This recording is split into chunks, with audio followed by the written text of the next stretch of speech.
Maybe a bit longer. Who knows? The conversation could take as much time as we want. Right. Maybe. Okay, it's telling me that it's live. If there's anyone in chat, can you please tell us if you're seeing us? Because it's been a while, so I might be messing this up horribly. Well, they would be in the YouTube chat, right? Do you have that open?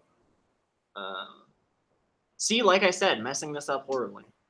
That's all right. I can check it right here. Yes, as a matter of fact, we are live on YouTube. Whoa! Well, what an exciting start. All right. Do you want to like introduce yourself to whatever weirdos are going to eventually watch this? Yeah, sure. Apparently my now handle is going to be Luppi Jackal. I didn't intend for that to be the case, but I'm Luppi Jackal. I run Sassy Christian Anarchist memes. I have a Twitter. You can also find me there, Luppi Jackal. And I guess I'm starting to try to become like the internet's Christian anarchist. I've already been on Bosch. I've floated a line to a couple of other people, some reactionaries, a few others. And I'm just hoping to make a thing about this. I want to hopefully spread Christian leftism, not even necessarily Christian anarchism. I just want Christian leftism to be a thing again in the West. That would be enough to make me happy, just to know that there are like mainstream Christian socialists out there. Like David Bentley Hart. I'd love to promote David Bentley Hart more. Any theologians with a left interpretation of Christianity. I think it's a real shame that the reactionaries and evangelicals, conservatives have gotten a hold of Christianity. But yeah, that's sort of my modus operandi like right now. Christian anarchism is for those who don't know, Christian anarchism is the thought that anarchism is rooted in the Bible, that we only have one authority in our lives, and that's God, which may throw a few of the Marxists and communists listening off, but from that, we still generally have a very far left interpretation, borderline Marxist, as you know, the old saying goes, communism is just Christianity atheized, and I do believe that. I really do. Yeah, I suppose that's it. You know, Christian anarchism is just a left anarchist school of thought, only we base it upon the Bible instead of any other text. But we still, of course, draw inspiration from other left people. I myself am very inspired by Che Guevara and Castro, for example. Oh, yeah, that sounds... How about yourself, though? I mean, you're a Trotskyist, and I don't know what a Trotskyist is, so tell me. Please tell me about yourself, too. Yeah, well, I mean, I'm kind of figuring it out myself. I really like worker co-ops. They're fucking great. I really hate capitalism. It's fucking bad. Capitalism, bad. I hope we can agree to that. Yeah, no, I think that's a good starting point. Yeah, I mean, the difference, I think, like, the reason I wouldn't really call myself an anarchist, even though I'm very like suspicious of state power, is I just don't think that there's a way that in the like near term we can arrive at a like stateless society that doesn't collapse very quickly. You know, like a lot of the anarchist like experiments that have happened in the world. Although I like admire the games that were made by them, were not really able to defend themselves, and I think that's probably what more or less what's going to happen in northern Syria. Although I would really love to be wrong. I would love that. Okay, I can respect that. Yeah, I would agree to a certain extent that a lot of anarchist experiments haven't sustained themselves. The closest we've gotten on a bigger scale is Catalonia, and even that had quite a number of problems. Certainly, small-scale communes have been successful, though. I'm sure you can agree to that, at least. Yeah. Small-scale ones, certainly. Yeah, of course. One of the like arguments that I've heard is that like state communists will say like, well, anarchist experiments have collapsed in the past, and anarchists will say, well, if you co-opt state power, that will like change the nature of your movement in such a way that it becomes anti-liberatory. And me, the like infinite pessimist on the side, is like, look, guys, these aren't contradictory positions. Both of those things could be true. We could just be infinitely fucked. Okay, so I want to move on to like asking questions about Christian anarchism. Sure. So what would you say? I think for a lot of people, the kind of initial response to hearing Christian anarchism is a little bit of a just like gut like, no, that doesn't make any sense. So what would you say to the like basic Beckys and like soccer moms who think that the Bible is compatible with capitalism? Like, what would you point to in the Bible or in the Christian tradition that makes it Everything. I mean, before the Roman Catholic Church, I don't want to diss too hard on the Catholics, but before Constantine initiated Catholicism in the Roman Empire, you would have to find really hard to find an early church father who was not, firstly, a pacifist, and secondly, definitely, at the very least, what we would call in modern times a socialist. You would have to. I cannot think of any early church fathers that embraced any kind of high levels of private property. Any early church father that thought large amounts of wealth was even okay. I mean, we were talking before we even started on the stream, in the introduction of David Bentley Hart's translation of the New Testament, he specifically mentions the fact that you would be very hard pressed to find a verse that says it's only immoral wealth that's bad, which is what most Christians today use to sort of hand wave the capitalism thing. You know, they say, oh, it was only immoral wealth that Jesus was condemning. You can't find that anywhere in the Bible. It's dozens of verses where he says, children, how hardly shall the rich person enter the kingdom of heaven. You know, woe to you who are rich, for, excuse me, woe to you who are rich, for you have received your comfort. Blessed are the poor in spirit. You know, Acts chapter 4 and Acts chapter 2 both lay out a very communistic society. I mean, not even socialist. It says everybody shared good in commons, which is probably even further than the Communist Manifesto, each according to their ability, each according to their needs. Yeah. It was just all communal property in Acts. I mean, it's you would be very hard pressed to find any verse in the Bible with which you could use it to support capitalism. The closest one, and this is the one most capitalist and ANCAPs go for, is at one point when a man is demanding Jesus that I believe it's his father to distribute his possessions to his kids. Jesus says in response, "Who made me arbiter over you?" But even in that case, what was happening there is the guy was just being greedy. He just wanted stuff.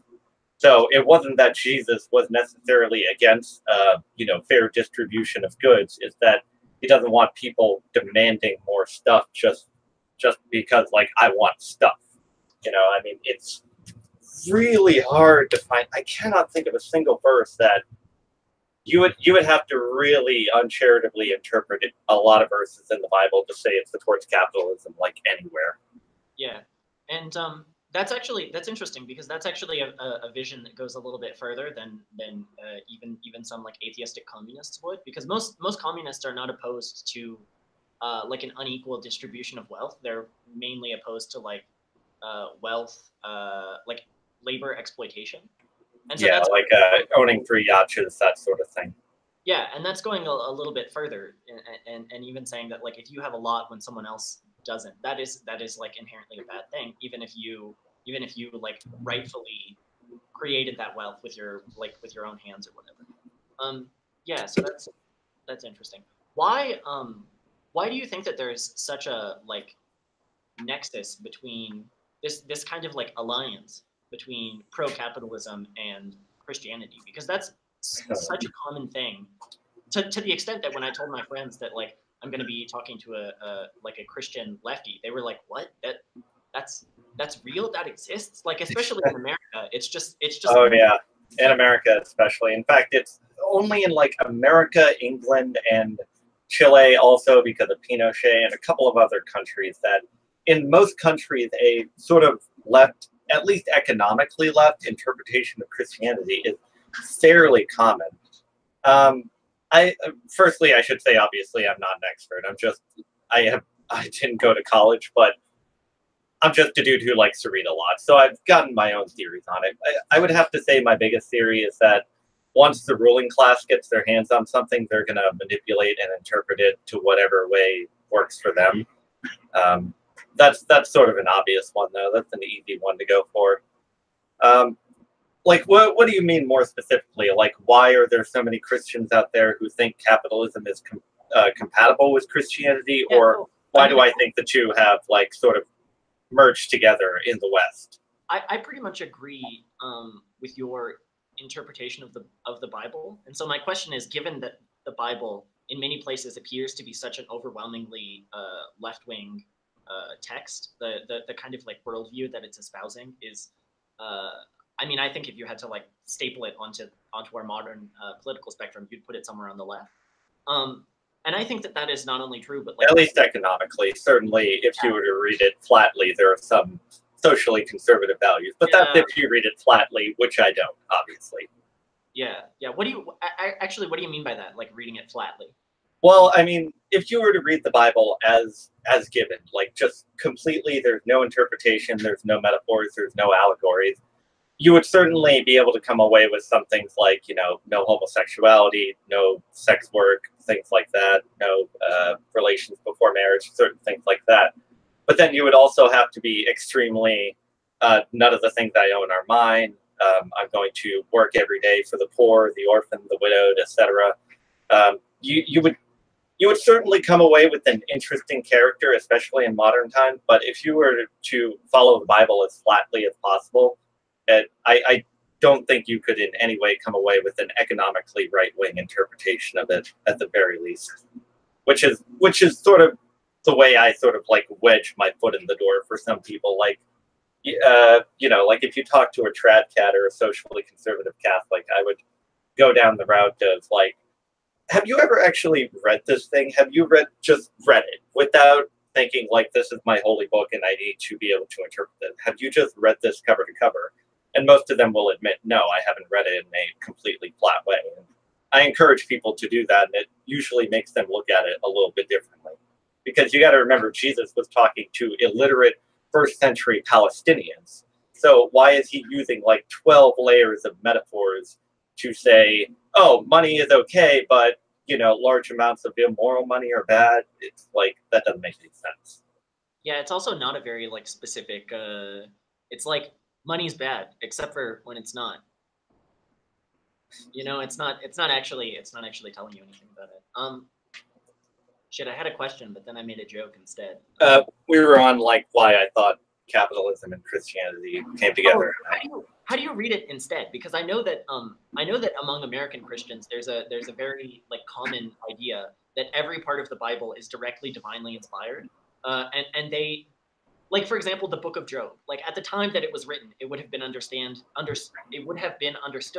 to be more or less like biblical fan fiction. It's like wisdom literature and not necessarily a representation of something that directly happened. But in modern America, if you say that to Christians, like a significant number of them will tell you that you're going to hell. So like, how do you? I love that you brought up the Book of Job specifically, because a lot of people misunderstand that one. So do you mind if I just take 1 second and clarify that? Yeah. My favorite part about the Book of Job is that it's actually very, how do I put this? It almost doesn't give an answer. And in that sense, I really like it. It says things are complicated, basically. Like, it takes like 40 to 50 pages to say, it's complicated. Why is there evil in the world? Why do bad things happen to good people? And the Bible strangely answers, it's complicated.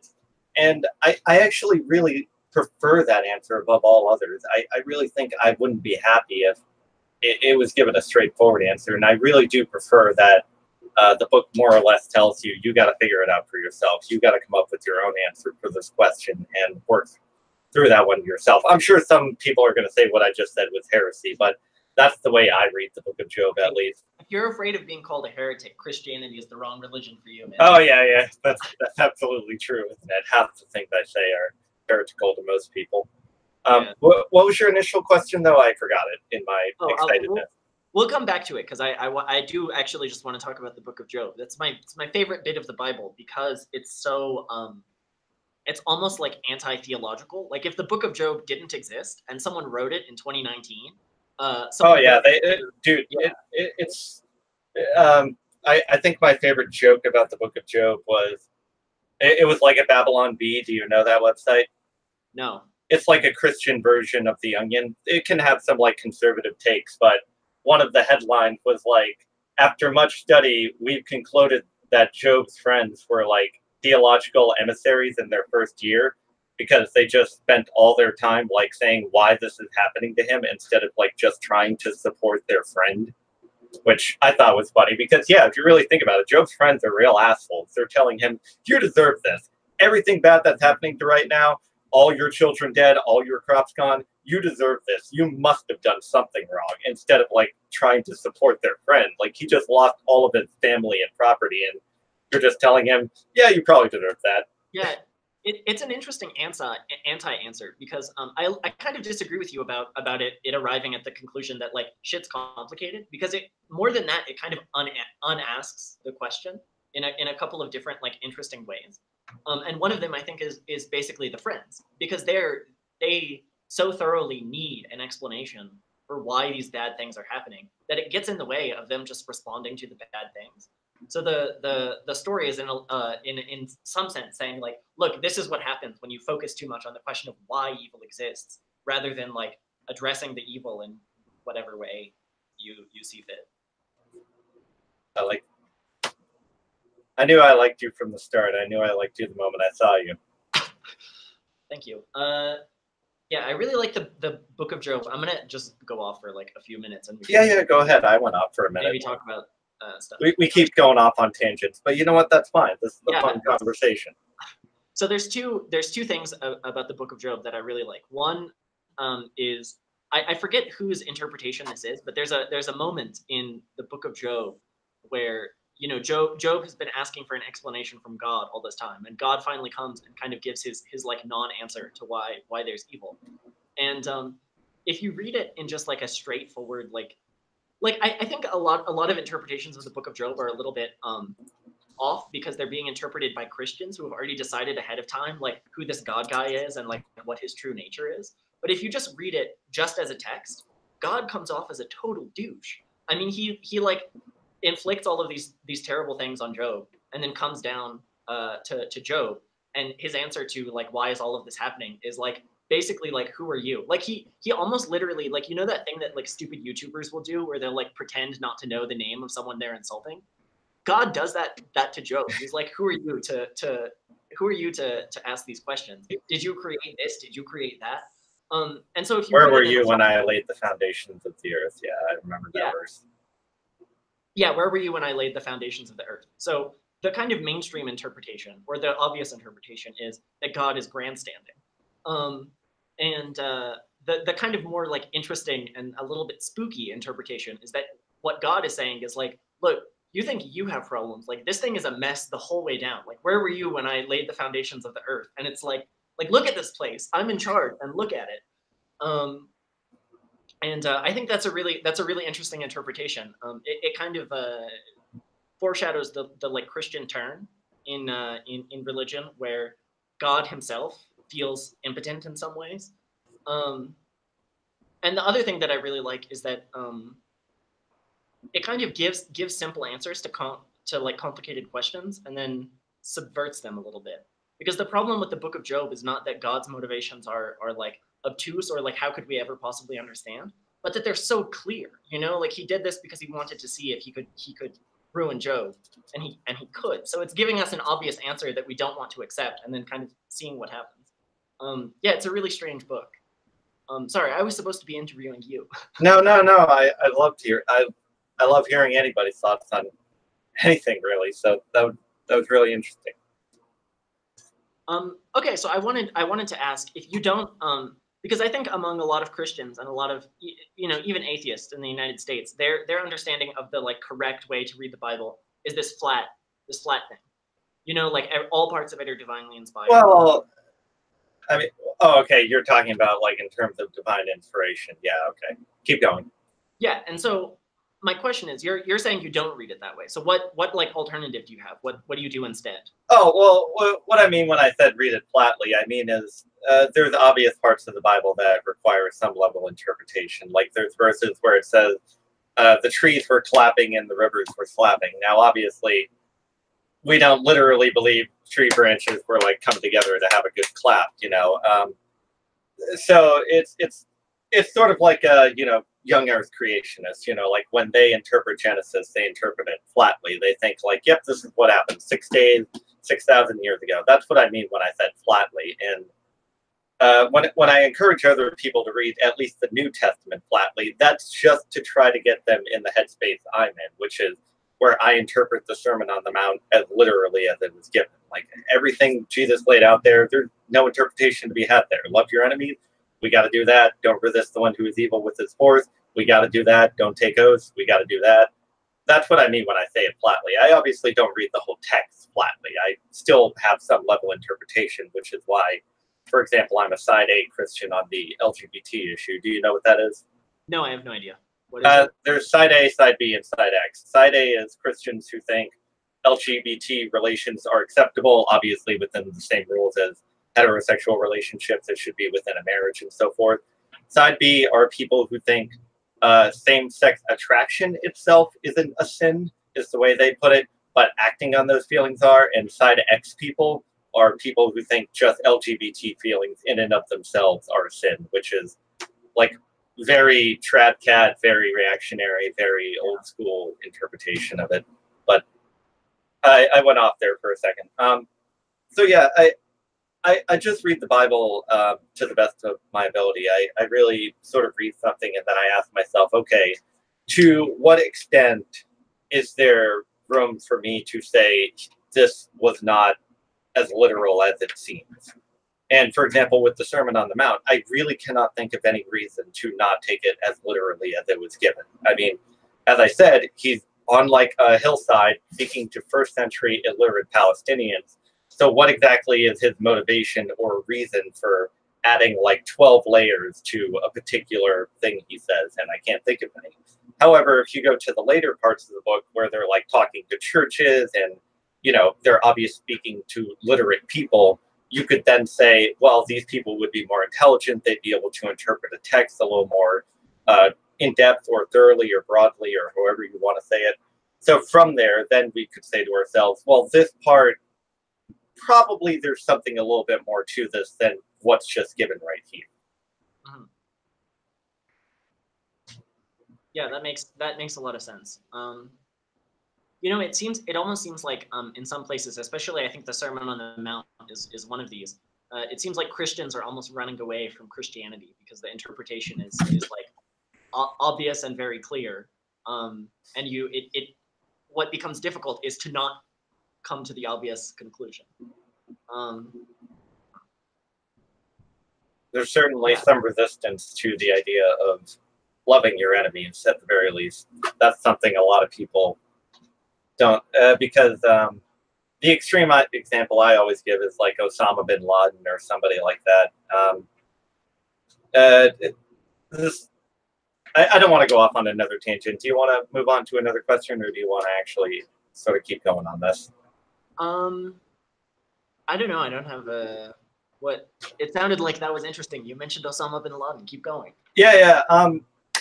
Well, the thing about the love your enemies verse is the enemies that Jesus was talking about at the time was the Romans, obviously. Those would be the enemies. And the Romans did not treat the Jews kindly, is the thing. When Jesus said, love your enemies, and the first enemy those people would have thought of is the Romans, we're talking about people that would, like, execute your entire family just for a laugh. Like, they would throw dinner parties around execution of, like, Jewish people for, you know, whatever reason, you know, be it pagan or politically motivated, whatever their motivations for such actions were.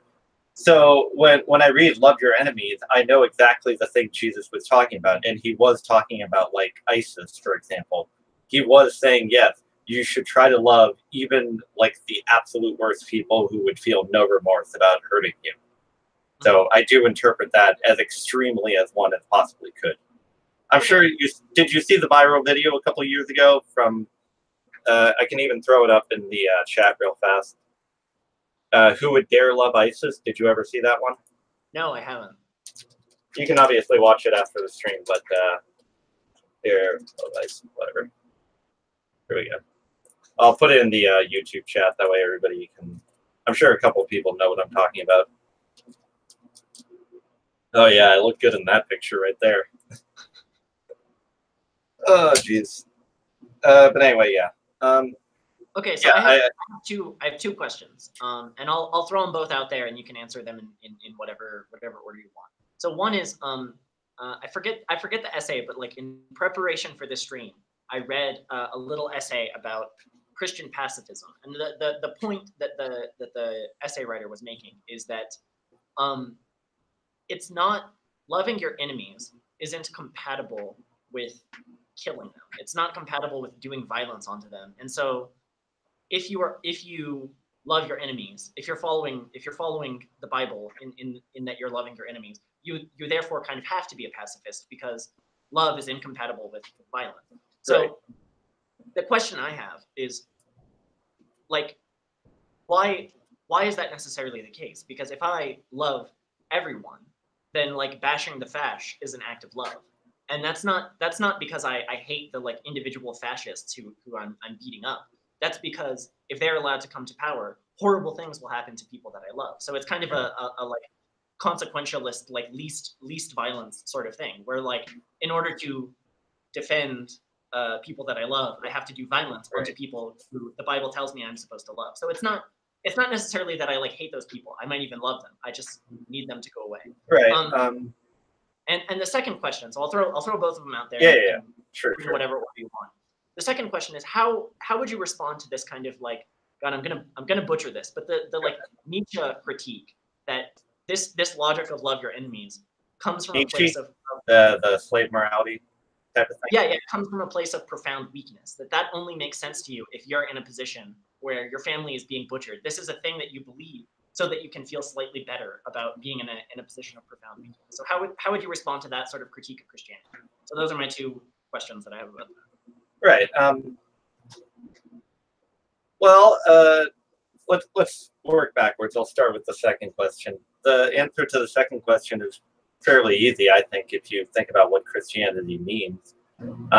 It's what Jesus did, you know? I mean, he could have ushered in a reign of violence and ruled over people. In fact, that's what most Jewish people expected at the time. That's why some modern Jews will say Jesus couldn't have been the one, because the second coming of the Messiah is going to overthrow the rule of, you know, the pagans or whatever, and going to usher in a reign of King David again. That's what people were expecting. That's what the prophecy was. From the lineage of King David, it's going to start again, and we're going to rule again, and things are going to be great, and rivers are going to be flowing with candy, and it's all going to be a good time. But Jesus came in and did the exact opposite. He instead, through powerful, universal love, you know, as the Sermon on the Mount says, you know, he sends rain and sun on the good and on the unjust.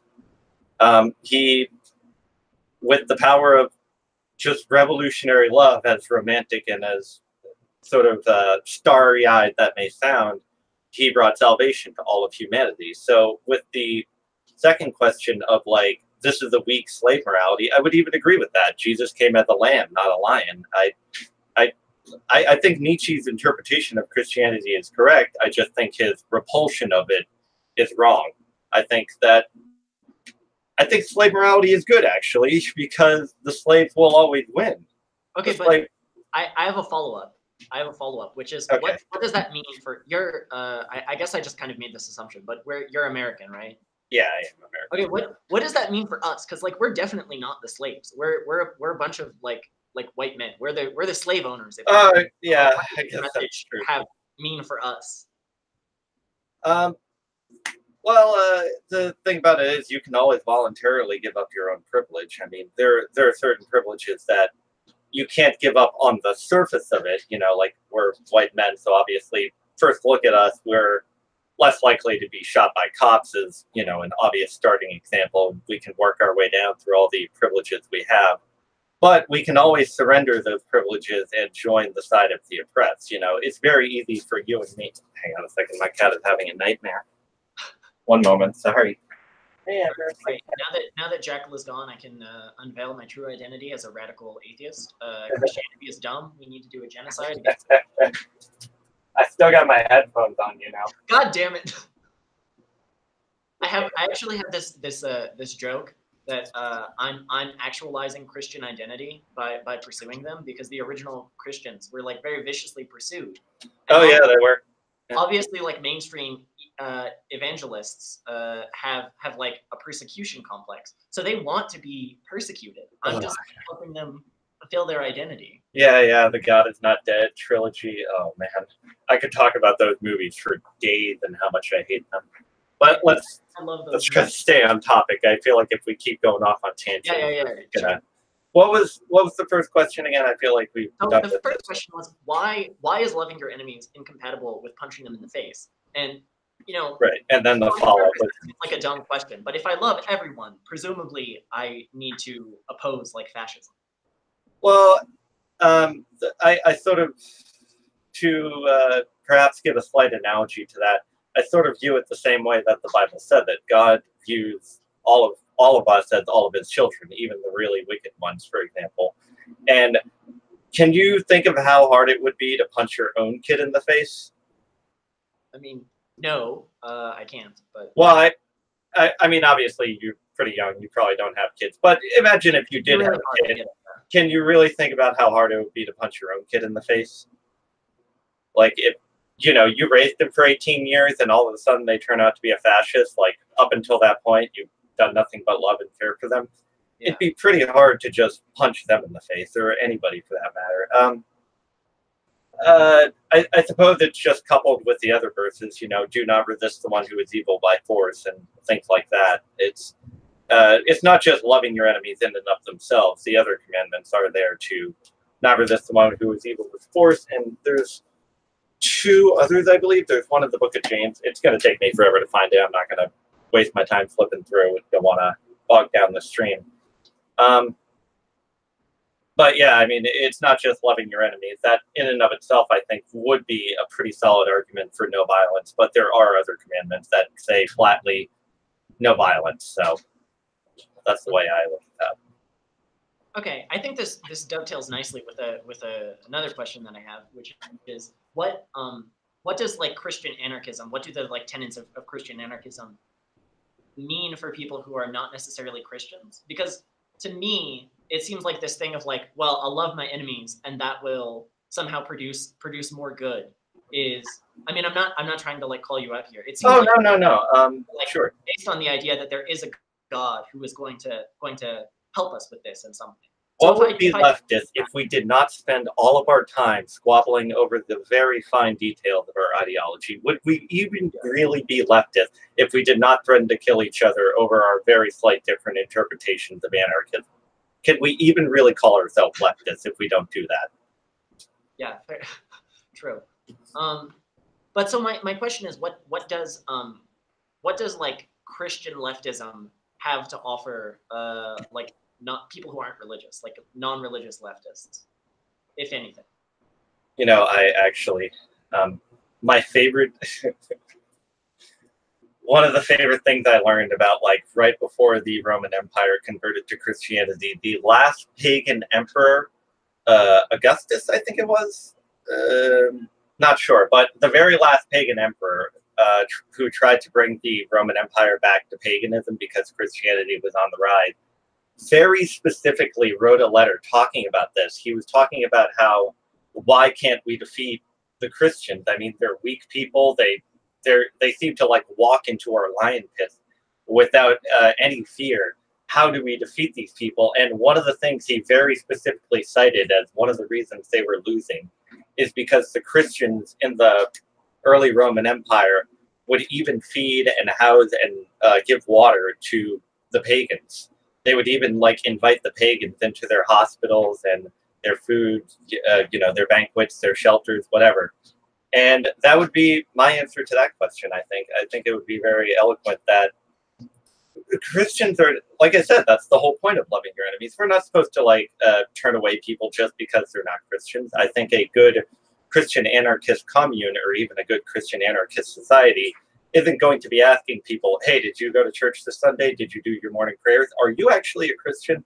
I don't think we're going to be doing that. I think we're going to be welcoming everybody in with love and trying our best to feed, clothe, give medicine to everybody we can. I think that's really what Christianity is about.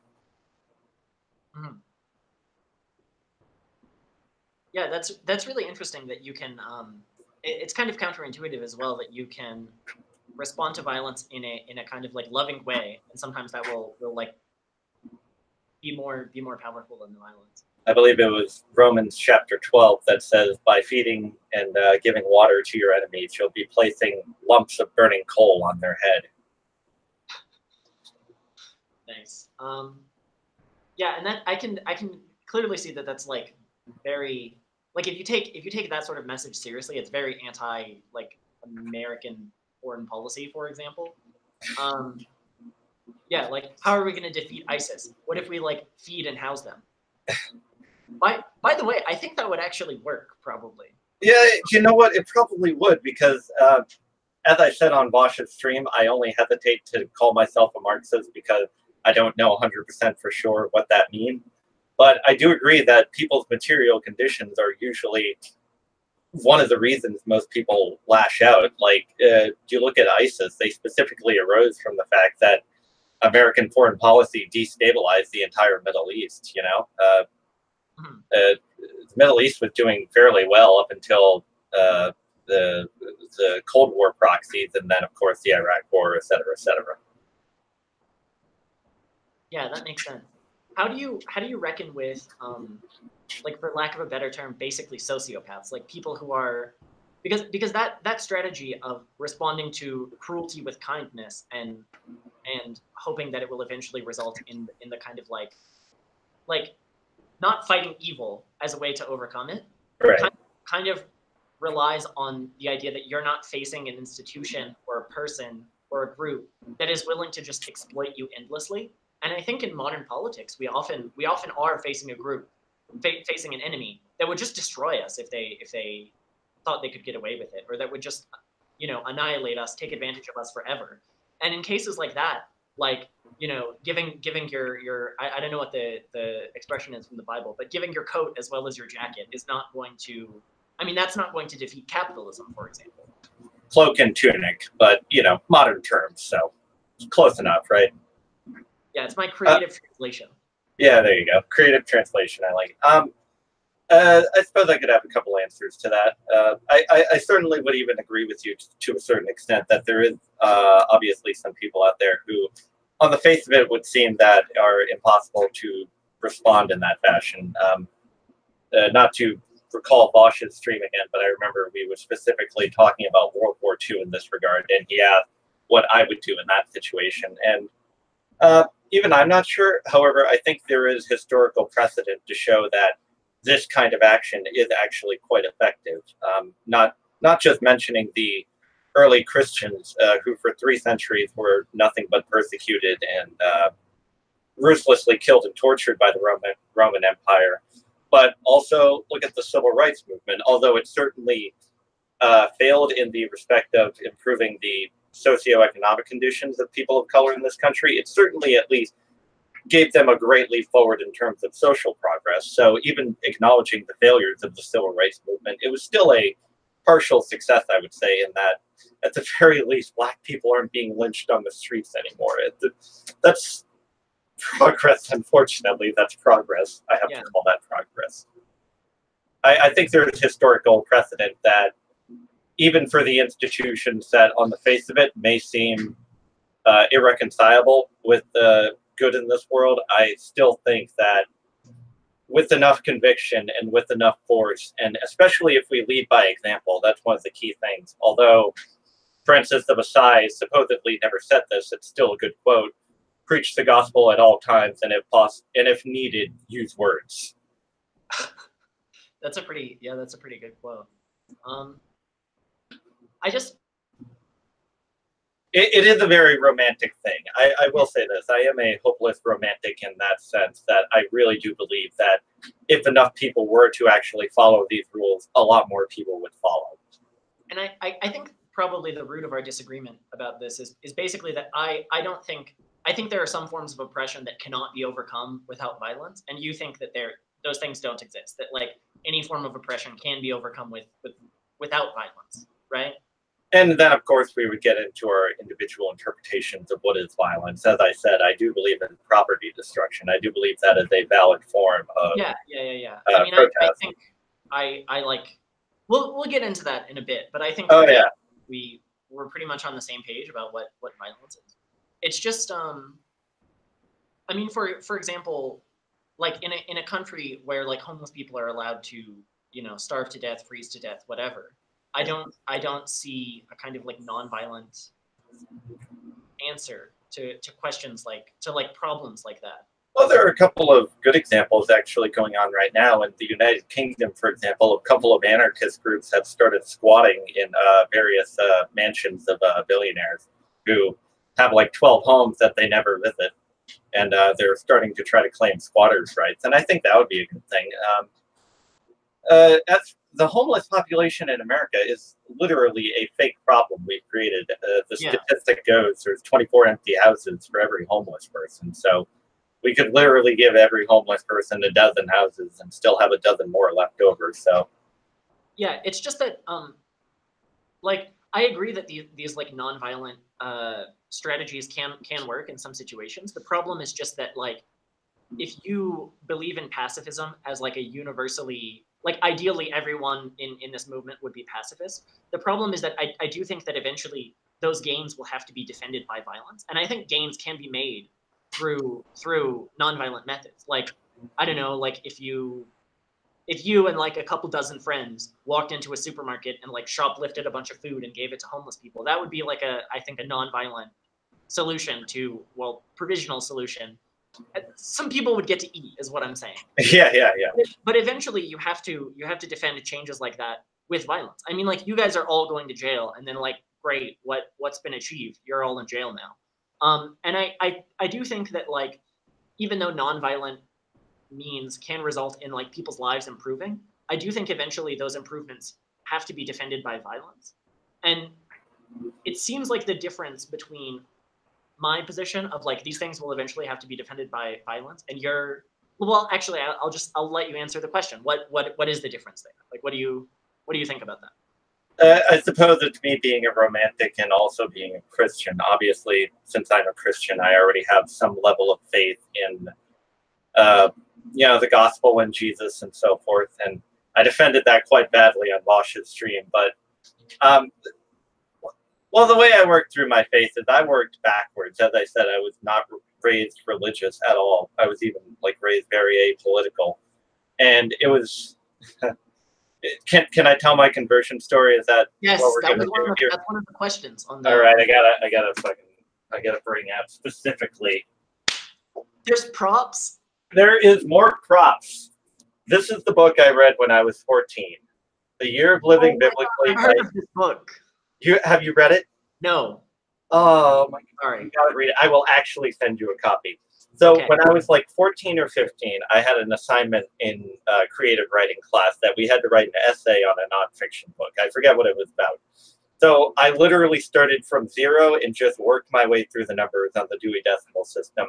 And I eventually got to the 300s, or I guess, yeah, I think 300s is the religious section. And I just saw this book, The Year of Living Biblically by A.J. Jacob. And up until that point, I have had no interaction with religion. I only was inside a church once, and that was after 9/11 when I was like 6. And I had no idea what it was about. I didn't even know what 9/11 was. I didn't know what had happened like 2 weeks ago. So I had no interaction with religion or whatsoever. But I read The Year of Living Biblically by A.J. Jacobs. Again, I'm going to keep saying that title.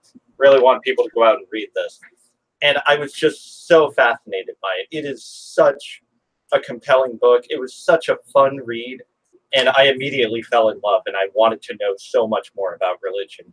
And for like the next 4 years, I read every single book on religion I could get my hands on. I read, obviously, the New Atheists, who were all the rage at the time.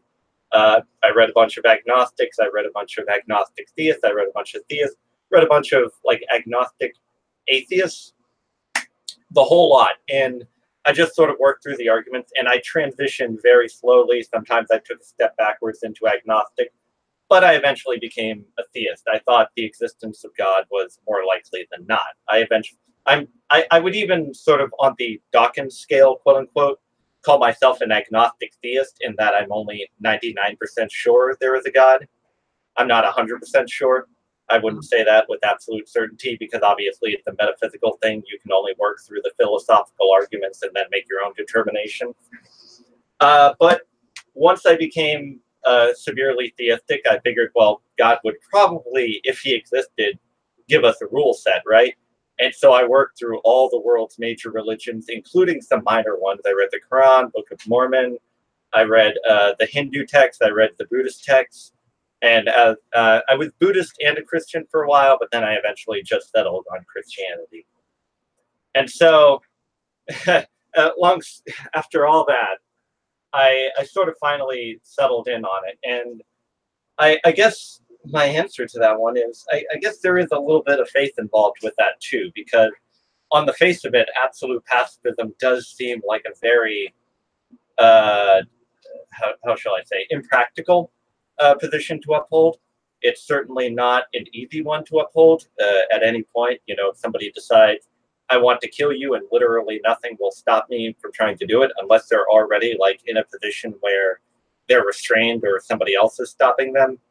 In theory, anybody could kill you at any given point. But then for Christians, obviously, we believe we have eternal life, blah, blah, blah, et cetera, et cetera. Did I actually answer your question or did I just talk about myself for like 5 minutes? I'm not sure. But you did answer a question. You did answer a question that I was going to ask, which is how, because I watched the Vosh stream and I heard that you weren't raised Christian, and that's, you know, usually the conversion goes the other way. Yeah. I was really interested in hearing that story. I think my question. So I think I know what your answer is, even if you didn't say it directly, which is basically God. Like, yeah. How I do think there is, for the position of absolute pacifism, I do think there must be a little bit of faith in that it will work. I can even point to the historical examples I gave, but even then you can ask, okay, but is that going to work now with the way things are? Things are a lot different than they were 2,000 years ago. It was all well and good that absolute pacifism worked for like 300 years, but do you really think that's going to work now? And my answer to that is, I guess I do. I mean, I'm still trying it, so. Yeah, and I mean, I think that for me the problem with like atheist pacifists is that a lot of like pacifist strategies for, this is a really strange term, but like ideas about pacifist insurgency or ideas about pacifist revolution rely on the humanity of your class enemies, and I think any strategy that relies on the humanity of the bourgeoisie is just like doomed.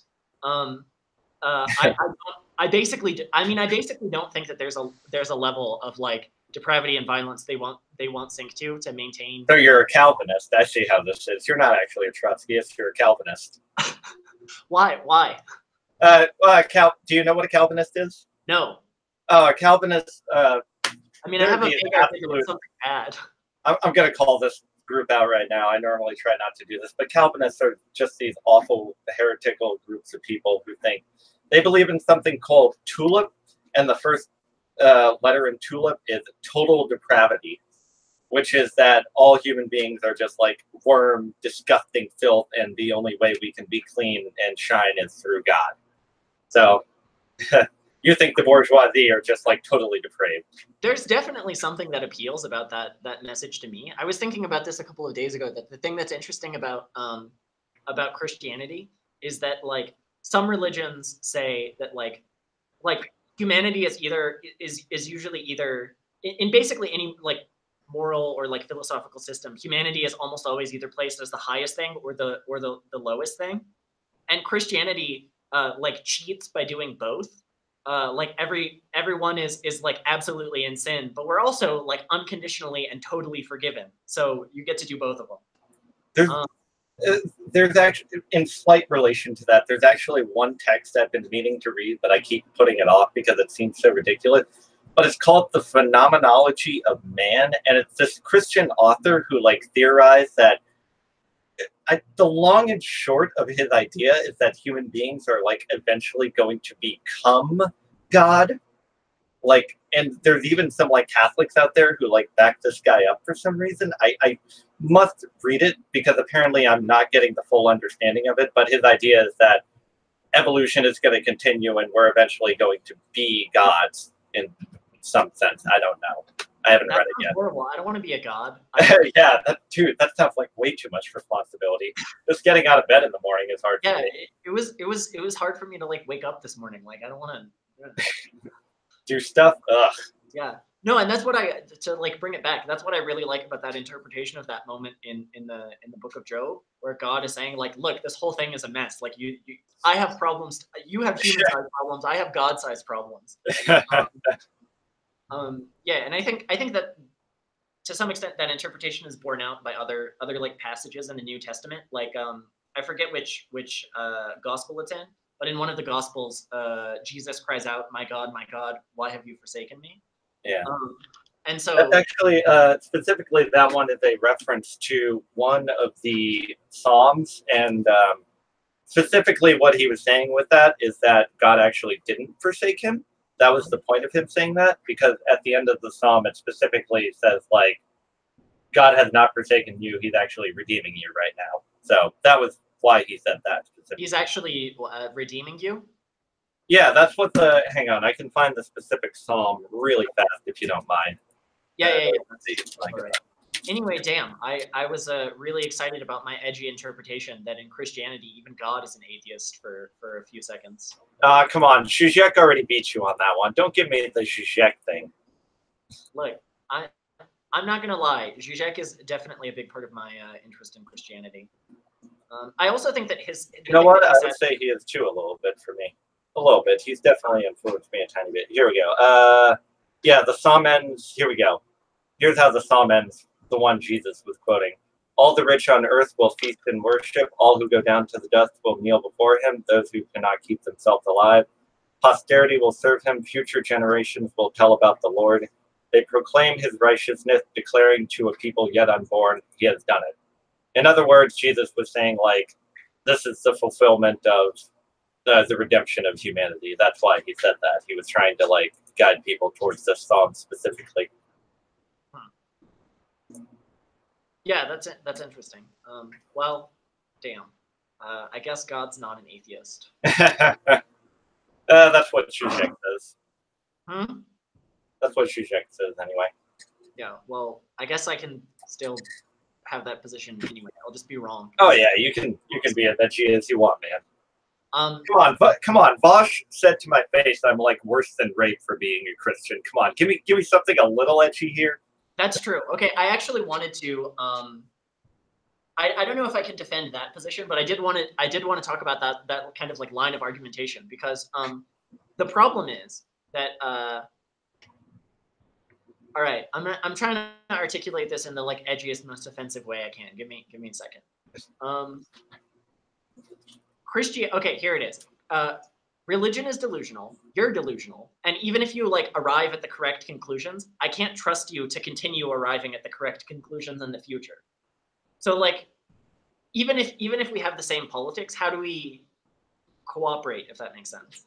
What exactly do you mean you can't like? Damn it! I like edged out, and the question stopped even making sense as a question. Maybe you're too nice to be edgy like Bosch. Maybe just phrase that however you want. Okay, God damn. I'll work on it. No. I like you this way. This is still I'll practice saying things to myself in the mirror. The question is, we've clearly like arrived at some very similar conclusions about politics and like what an ideal world would look like, but our ways of arriving there were very different. Like my mode of like arriving at my politics involved a lot more like reading philosophy and like trying to think about like what would result in the most happiness for the most people, what sort of society would I like to live in if I didn't get to choose who I was going to be in that society, things like that.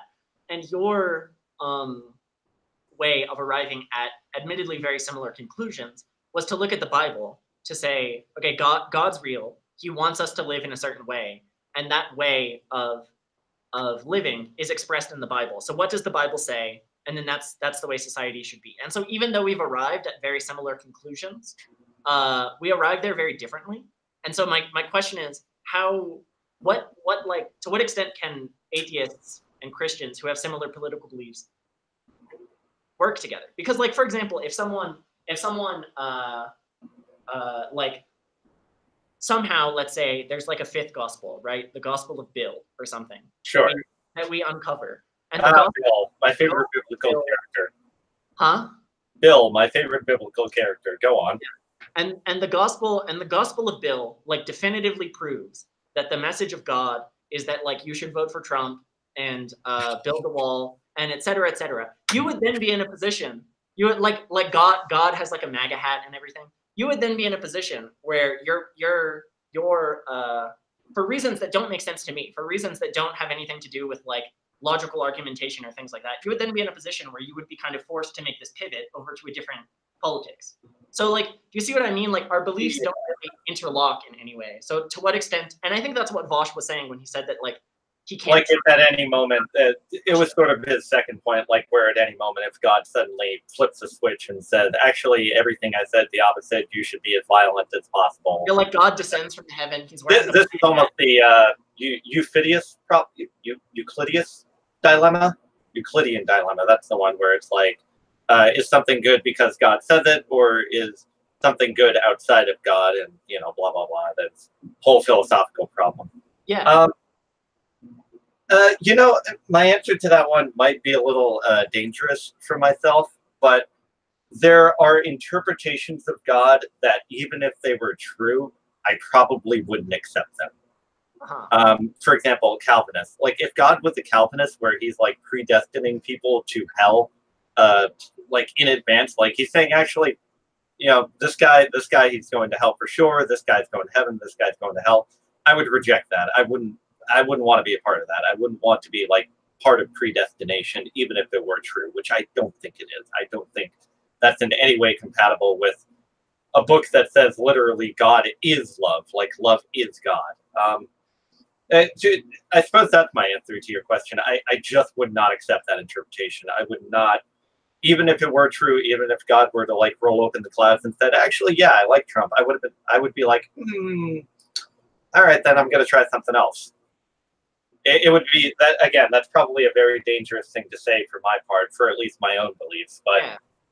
I wouldn't accept that. I don't, especially from a book that says God is love, I don't see any way for me to reconcile that with any sort of interpretation, especially one that like says pro-Trump. I mean, I'm glad to hear that, but it kind of doesn't get us out of this question, which is that, so my like cooperation with other people is usually based on me having an internal model of more or less how their brains work, how they're arriving at conclusions. Right. And so for me, your way of arriving at conclusions is still like a big fat question mark. So I'm unsure like how I can cooperate with someone who I'm a weird cookie, you know. I'm a very strange person. We were actually very poor when I was younger, and the only thing that was free was the local library, and they'd have like museum and movie passes sometimes. But for the most part, I've been reading my entire life, and I still try to read at least like one book a week to show you like how rabid I am on this sort of thing. Slowed down a lot, obviously, since I started working, but I still try to crank out as much reading as I can. I mean, I don't know. I would have to give you like every single book I read from age 14 to 18 and just say, I thought this argument was okay. I thought this argument was bad. I thought this argument was really good. I thought, you know, actually, I think one of the most pivotal moments for me in sort of my understanding of religion and theology was, have you watched any of the Fixed Point Foundation debates? They're a couple of them are really good. Some of them suck a lot, like the one between Christopher Hitchens and Dinesh D'Souza. That was just a train wreck, just completely awful. But there's two between John Lennox and Richard Dawkins, both really good. I recommend you check those out. John Lennox, halfway decent theologian in my opinion, but there was one moment where John Lennox specifically said, and this is going to be an emotional appeal for sure, but there's one moment where John Lennox said, you know, if Richard Dawkins is right, then that means the terrorists are getting away with it. The Holocaust people got away with it. You know, the Nazis got away with it. All these people that did these monstrous crimes there's no justice. You know, the universe is a bleak place, and for some people, they had a miserable life and they died, and that's it. And then Richard Dawkins said in response, too bad. Maybe the universe is that way. Maybe the universe is cruel and uncaring and indifferent. And I just couldn't accept that. There is a part of me, and again, I realize this is a highly emotional appeal. It's certainly not the cornerstone of any of my arguments, but it was in that moment where Richard Dawkins said, too bad, maybe the universe is cruel and indifferent and uncaring. It was in that moment where I said, that is far too fucking bleak for me. I would not be able to get out of bed in the morning with that kind of picture of the universe. Like, certainly there's some responses to that answer, like positive nihilism I'm aware of, where you say, well, sure, maybe we all die in the end and that's it, but, you know, so fucking what? Get out of bed in the morning, watch a cartoon, you know, you can still make love, you can still listen to good music, but for me, it's like, even my own suffering, I could even, like, accept that. Like, whatever bad things have happened to me, I obviously live a pretty privileged life, given first world country, American, white male, etc. But it's other people that that would be way too much for me to tolerate. I don't think I could entirely accept that picture of the universe. Even if I became an atheist, I would still need, like, some kind of metaphysical answer to the problem of suffering, which is, admittedly, I think one of the best responses to the idea of an all-knowing, all-loving, and all-good God. You know, what about evil? Why do evil things exist? And if that's your answer, no, I don't got anything for you, and I'll fully admit that. But for me, it's just, like, too much to think that 1 billion people in the world are starving right now, and that's it. That's all there is to it. The universe doesn't care. There's nobody out there who cares. 1 billion people are starving. They'll probably die at some point, and that'll be it for them. That's too much for me. It really makes me feel fucking bleak to think about that. I could even starve to death for myself and probably be okay with that, but for other people, that's, like, I can't fucking stand that. That's way too much for me. But isn't that you know, what the kids these days are calling a feelsy argument? It is a feelsy argument. As I said, that's definitely an emotional appeal, but I don't think there's anything wrong with making emotional appeals sometimes. We're mostly emotionally based creatures. Like, 99% of our thinking is emotionally driven. Like, we don't, logically in the morning, we shouldn't, like, go to Starbucks or Dunkin' Donuts and get a coffee every time. The most logical thing to do would be go to the supermarket, find the cheapest or whatever best coffee you have, and do all those things. But people don't think that way. They think, fuck, it's 8 a.m. in the morning. I just need coffee as quickly as possible. $3, sure, fine, give me the coffee. Yeah, but I mean, that's a little bit different because it's about, like, relative utility, which is that was just an example. Which is determined primarily by emotion. Right. And the thing is, I mean, I was, like, intentionally stating that objection in like a rude way because. Oh, no. I fully accept what I just said with an entirely emotional appeal. I realize that if you want to say, okay, but logically, but that's not a logical thing. The problem of evil is not a logical problem. It's an entirely emotional one. Yeah, and that's actually another term for, like, a feelsy argument is a leap of faith. Like, you can just, like, I think Christian philosophers have recognized for a long time that there's no, like, if you can logically go from atheist to Christian, you haven't actually gone anywhere. I do want to say, like I said, I read a lot. I did logically think through a lot of the arguments, and I did eventually lead to this. But that was just one of those moments where my cat's having another nightmare. Okay. Sorry, kitty. Okay. It's okay, kitty. I hope we leave this in the video. Oh, shit. I hope we leave that in the video. The world must know about my cat. Anyway. Does the cat have a name? Yes, Amber. I named her. I really tried to get my mom to swing on, like, a left revolutionary name. I wanted, like, Luxembourg or Angela, like Angela Davis, but she wouldn't go for it. So I eventually went with Amber, like Amber Ali Frost from Chapo Trap House.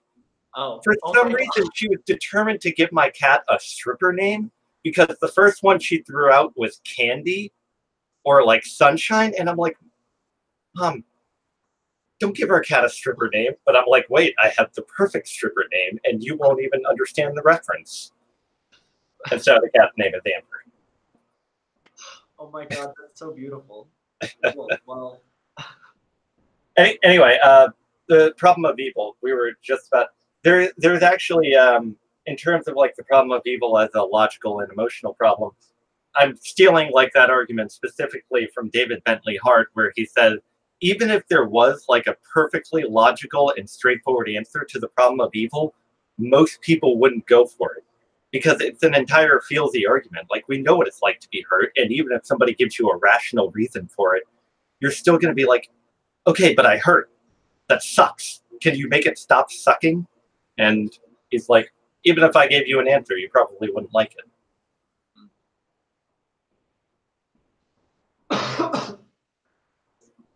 Okay, cool. I'm going through the questions document now.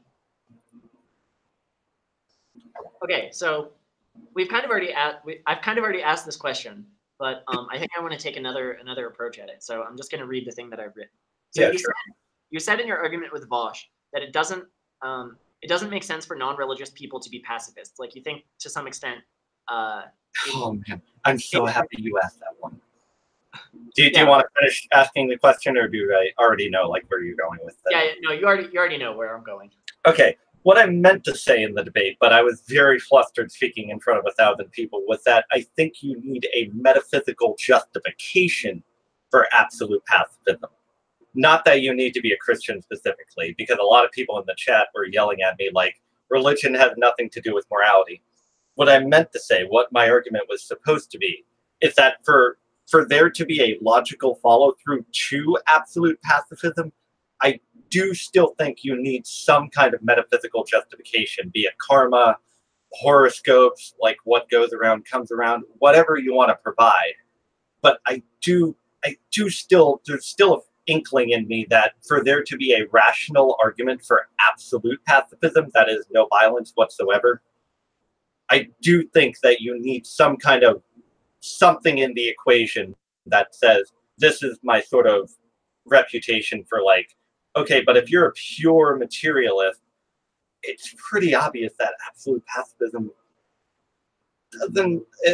doesn't seem to work from that sort of angle. I think I do think you need something to plug into that equation to sort of make it equal absolute pacifism is what I meant to say, but I tripped over myself. And that connects pretty well with the thing that we were saying earlier about sociopaths. Like, it seems like if you're a pure materialist, you need.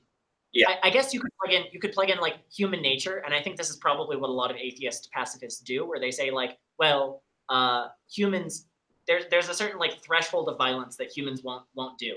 And if we kind of like rely on the like goodness of our enemies to eventually stop oppressing us, if we like make our pain palpable enough, they will stop. But yeah, I mean, I can see that like the answer to that is like, well, what if there's someone who just won't stop? And you need some sort of like metaphysical thing to plug in there to make that. Yeah, that's what I meant to say in the debate, and I tripped over myself way too hard. Okay. I'm very embarrassed when I said that. If it makes you feel better, I understood that that's basically what you were saying. Yeah. So I think maybe it's just that like 1,000 people were watching and like 20 of them were like, what? No. Yeah. So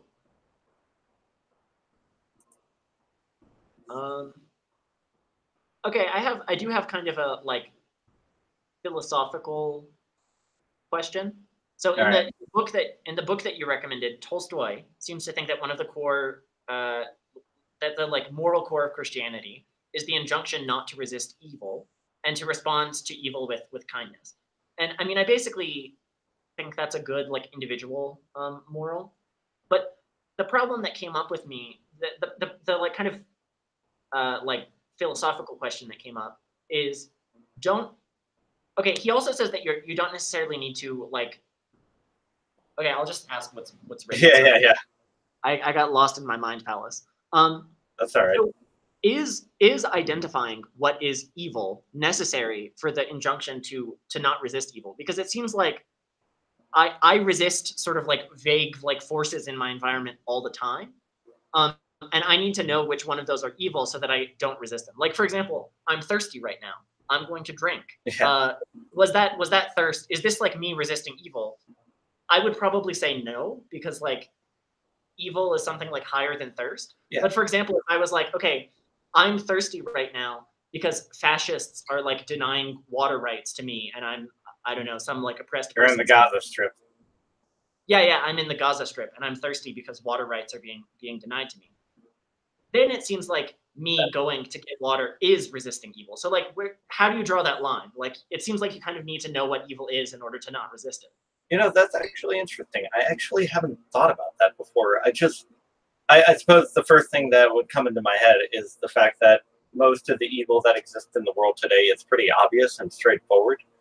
A lot of people out there denying food and water, and I suppose once you get that back down to that like vagueness of where does that evil start and begin, I haven't really actually thought about that. I'm not sure if I have a good answer for that question. I suppose that the good answer would be the famous Supreme Court justice case about pornography with "I know it when I see it," and I think certainly if you want to get like bogged down in the finer details of when exactly is it evil or when exactly is it an evil person doing this thing, I, I, hmm. I suppose my answer to that question would be, why am I wasting my time asking this question when I know somebody out there right now is in fact hungry and thirsty because somebody else is denying them food and water? Mm. Yeah, that's interesting. So I kind of suspected that one of the answers might be I don't need to know what evil is because I know what good is, and I can go out there and do good. Well, I mean, I'm not saying I don't know what evil is. It's more like that the categorization where once you get down to like that final level, is it like, why are you wasting your time on this right now? Like, there's this whole bunch of evil, like right here, like in the Venn diagram of like good and evil, where that sort of gray zone maybe, where you sort of like have to really work through each one and then figure out which one is evil and which one is good. Like, just take the evil one. Just take that long list of evil stuff going on over here, and like, let's not worry about the stuff scrolled down at the bottom, right? Mm-hmm. Yeah, that makes sense. So it kind of like, even if it's not like a philosophically like watertight system, it still like functions as a model for how you're going to engage in actions in the world. Yeah.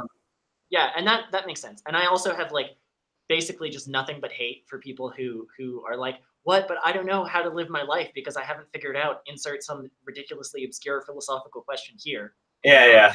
Which I guess is kind of similar to what I'm doing. But I do think that there are like important versions of this question. Like, for example, some people might categorize all physical violence as a form of evil, and therefore I would never say there's no value in trying to figure out the answer to that question. Only in sort of the immediate sense of, you know, where Christian anarchism usually demands a lot of action rather than theorizing. I would say in the most immediate sense, it's probably not a question working through for most people. Like, I do think theology and philosophy and just this sort of what would you even call it? Ideology, I guess, pure ideology. I do think it is important to answer those questions. However, in the more immediate sense, I would say it's not an important question to answer in like the immediate sense where there are actually people hungry and thirsty out there, and it's like whatever is causing it, let's solve it. Yeah, the question of like what is the nature of the good does not actually affect your like political activism. Okay, that makes a lot of sense. Cool. I guess we're at the part of the conversation where I just like read my long ass list of questions to you. Yeah, that's fine. All right, here's a softball question. What's your favorite bit of the Bible? What's my what? Your favorite bit of the Bible. Favorite bit? Hi. Where do you want to go? Like an hour? Yeah, Matthew chapter 5, verse 44. Love your enemies, pray for them who persecute you. That's too easy, you know. No, but I mean, like, what's your favorite like book of the Bible? Oh, either Matthew or the Epistle of James. Both are extremely good. All right, I need to get more learned about my Bible. Well, let's see. The Book of Matthew has a lot of the social justice values. The Book of Matthew obviously has the Sermon on the Mount. It also has the very famous passage where he separates the sheep from the goats, and I was hungry and I was thirsty and you did not feed me. Yeah. That one. And the Book of James is just like this, the exact same. I would almost call the Book of James like the abridged version of the Book of Matthew, where it sort of reiterates a lot of the same values as the Book of Matthew, where it condones rich wealthes and, sorry, wealthy rich people, and says, you know, you should take care of the poor and the needy. All right, that's pretty cool. I feel like I need to like learn. I need to read more bits of the Bible and like find more weird interpretations. I took there's like a meme on your meme page about this like black metal band who converted to Christianity after they studied it so hard for blasphemy. Yeah. And sometimes I feel like those people because I took a course on I'm in college. I took a course on the Bible as literature so that I could write more like interesting biblically inspired heresies, and I'm still doing that. It's just that like in the course of reading a bunch of like Bible stuff and like discussing it, I was like, shit, there's like good ideas in here. I have my big stack of like Bible books over here. I love it. These aren't actually mine. I'm in like I'm visiting my parents and I'm in my dad's office and he has a bunch of like the forgotten. He must have been so happy. Are your parents religious? You said you were raised. My dad is also writing a heresy. He's like an ex Christian. So what book is he writing? So basically the book, the idea as he's expressed it to me, can be expressed very simply or very complicatedly. And the simple version is Jesus is a vampire, and that and that he's like using this like Jesus is a vampire as is it a fiction book or is he like doing? Oh no, it's fiction. Okay. So it's like Jesus is a vampire, and you use that as the core conceit to explain like all the miracles of the Bible in different ways. What I've read so far of what he's written is pretty good. But yeah, I guess look out for that in like 20 years or whenever he actually finishes it. Has he seen the movie Jesus Christ Vampire Hunter? I don't think he has, and I think. Well, tell him to watch that one. Maybe it'll give him good research material. Yeah, before I leave, we got to watch it and discuss. Shit, there was a question I was in the middle of. Something favorite bit of the Bible. All right, I'll remember in like 5 hours and be real upset about it. Okay, so the next question: what is the role of interfaith dialogue in your opinion, in terms of like both like having a coherent religious position and for you specifically, it seems like just based on having heard your like conversion story, it's very important because you kind of, I mean, to be a little bit crass, you kind of shopped around a little bit.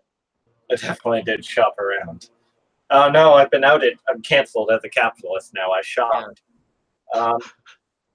But what do you mean by like interfaith dialogue? Do you mean like sort of talking to other religious people, trying to convert them to more your political positions, or like what contribution, if any at all, if any, like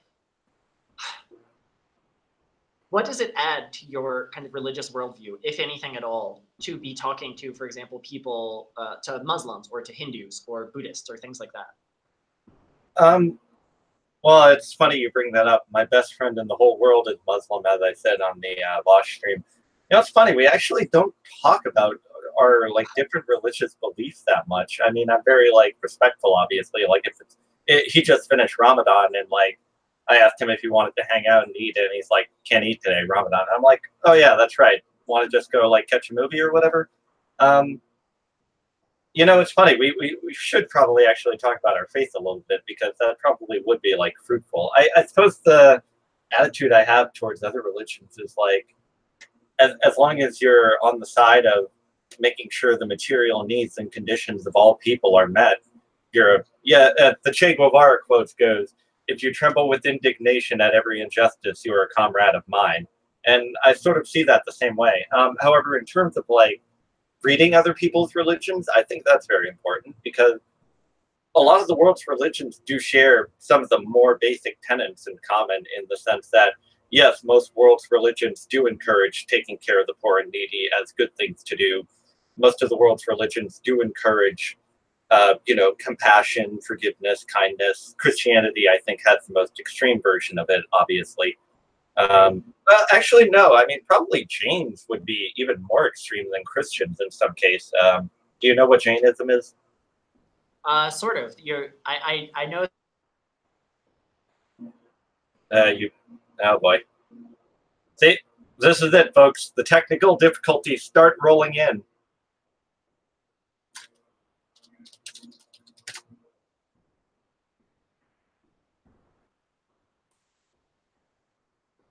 Oh boy.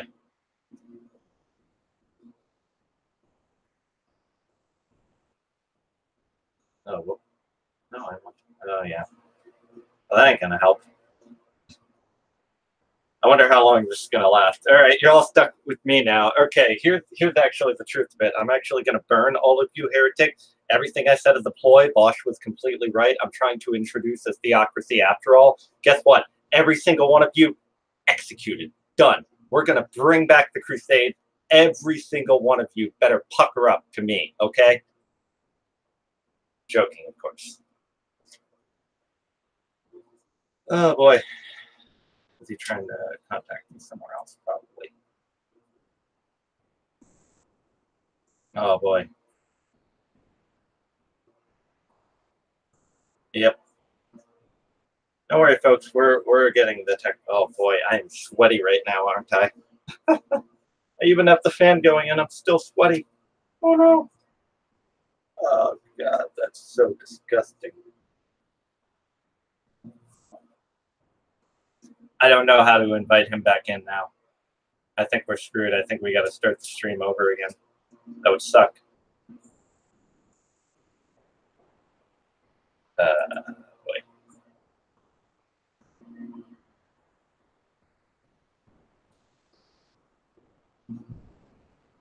Oh boy.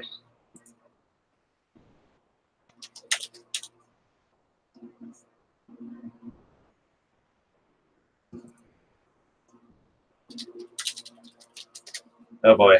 The internet. No. Our worst enemy. I actually have no idea how to get him back in here. To the 3 people watching this, please stick around. Don't worry. We're going to keep this going. I promise you. Technical difficulties. Nothing like it, folks. Jainism equals vegan Buddhists. Yeah, that's about accurate from what I understand about Jains. Yeah. Actually, Jains won't even step on ants. That's probably I came pretty close to liking Jainism a lot, but well, he's still in the Google document, so that's something. He still has internet, but how do I get him back in here? Is the question. Do I send him the same link?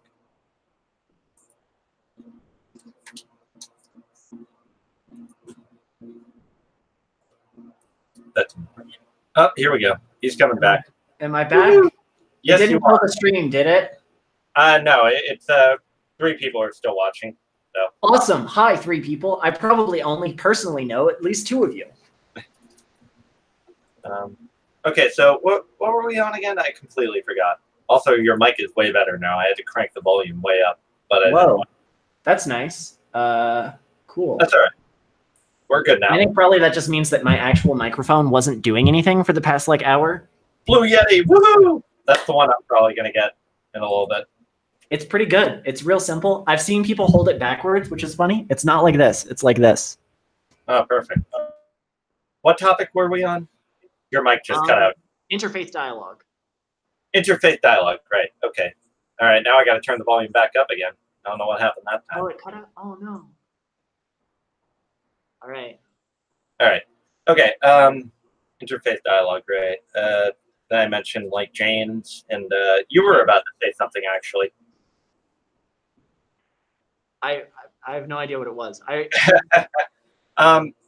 Yeah, I suppose I think the most important thing would be basically try to understand other people's religion, and hopefully at the very least they have it in common with you that they want all people's needs to be met.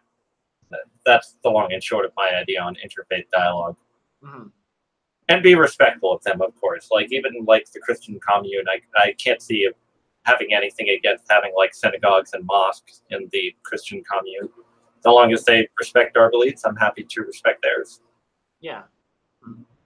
So what is the relationship for you between like your religious beliefs and your political beliefs? Because it sounds like they're fairly like inseparable, actually. Inseparable, I would say. Yeah. Well, I mean, you know, it's hard to. That's one of those like chicken and the egg questions, isn't it? Yeah. God, my development was such a muddled mess. I was reading everything. I mean, I was reading a lot of religious books for 4 years, but I was reading sociology, political theory, everything during high school because I had no friends. So figured it may as well be reading. Oh man, it's sort of like one of my friends uses like this "Devil Wears Prada" metaphor. Have you seen that? Devil Wears Prada. Yeah, I have actually.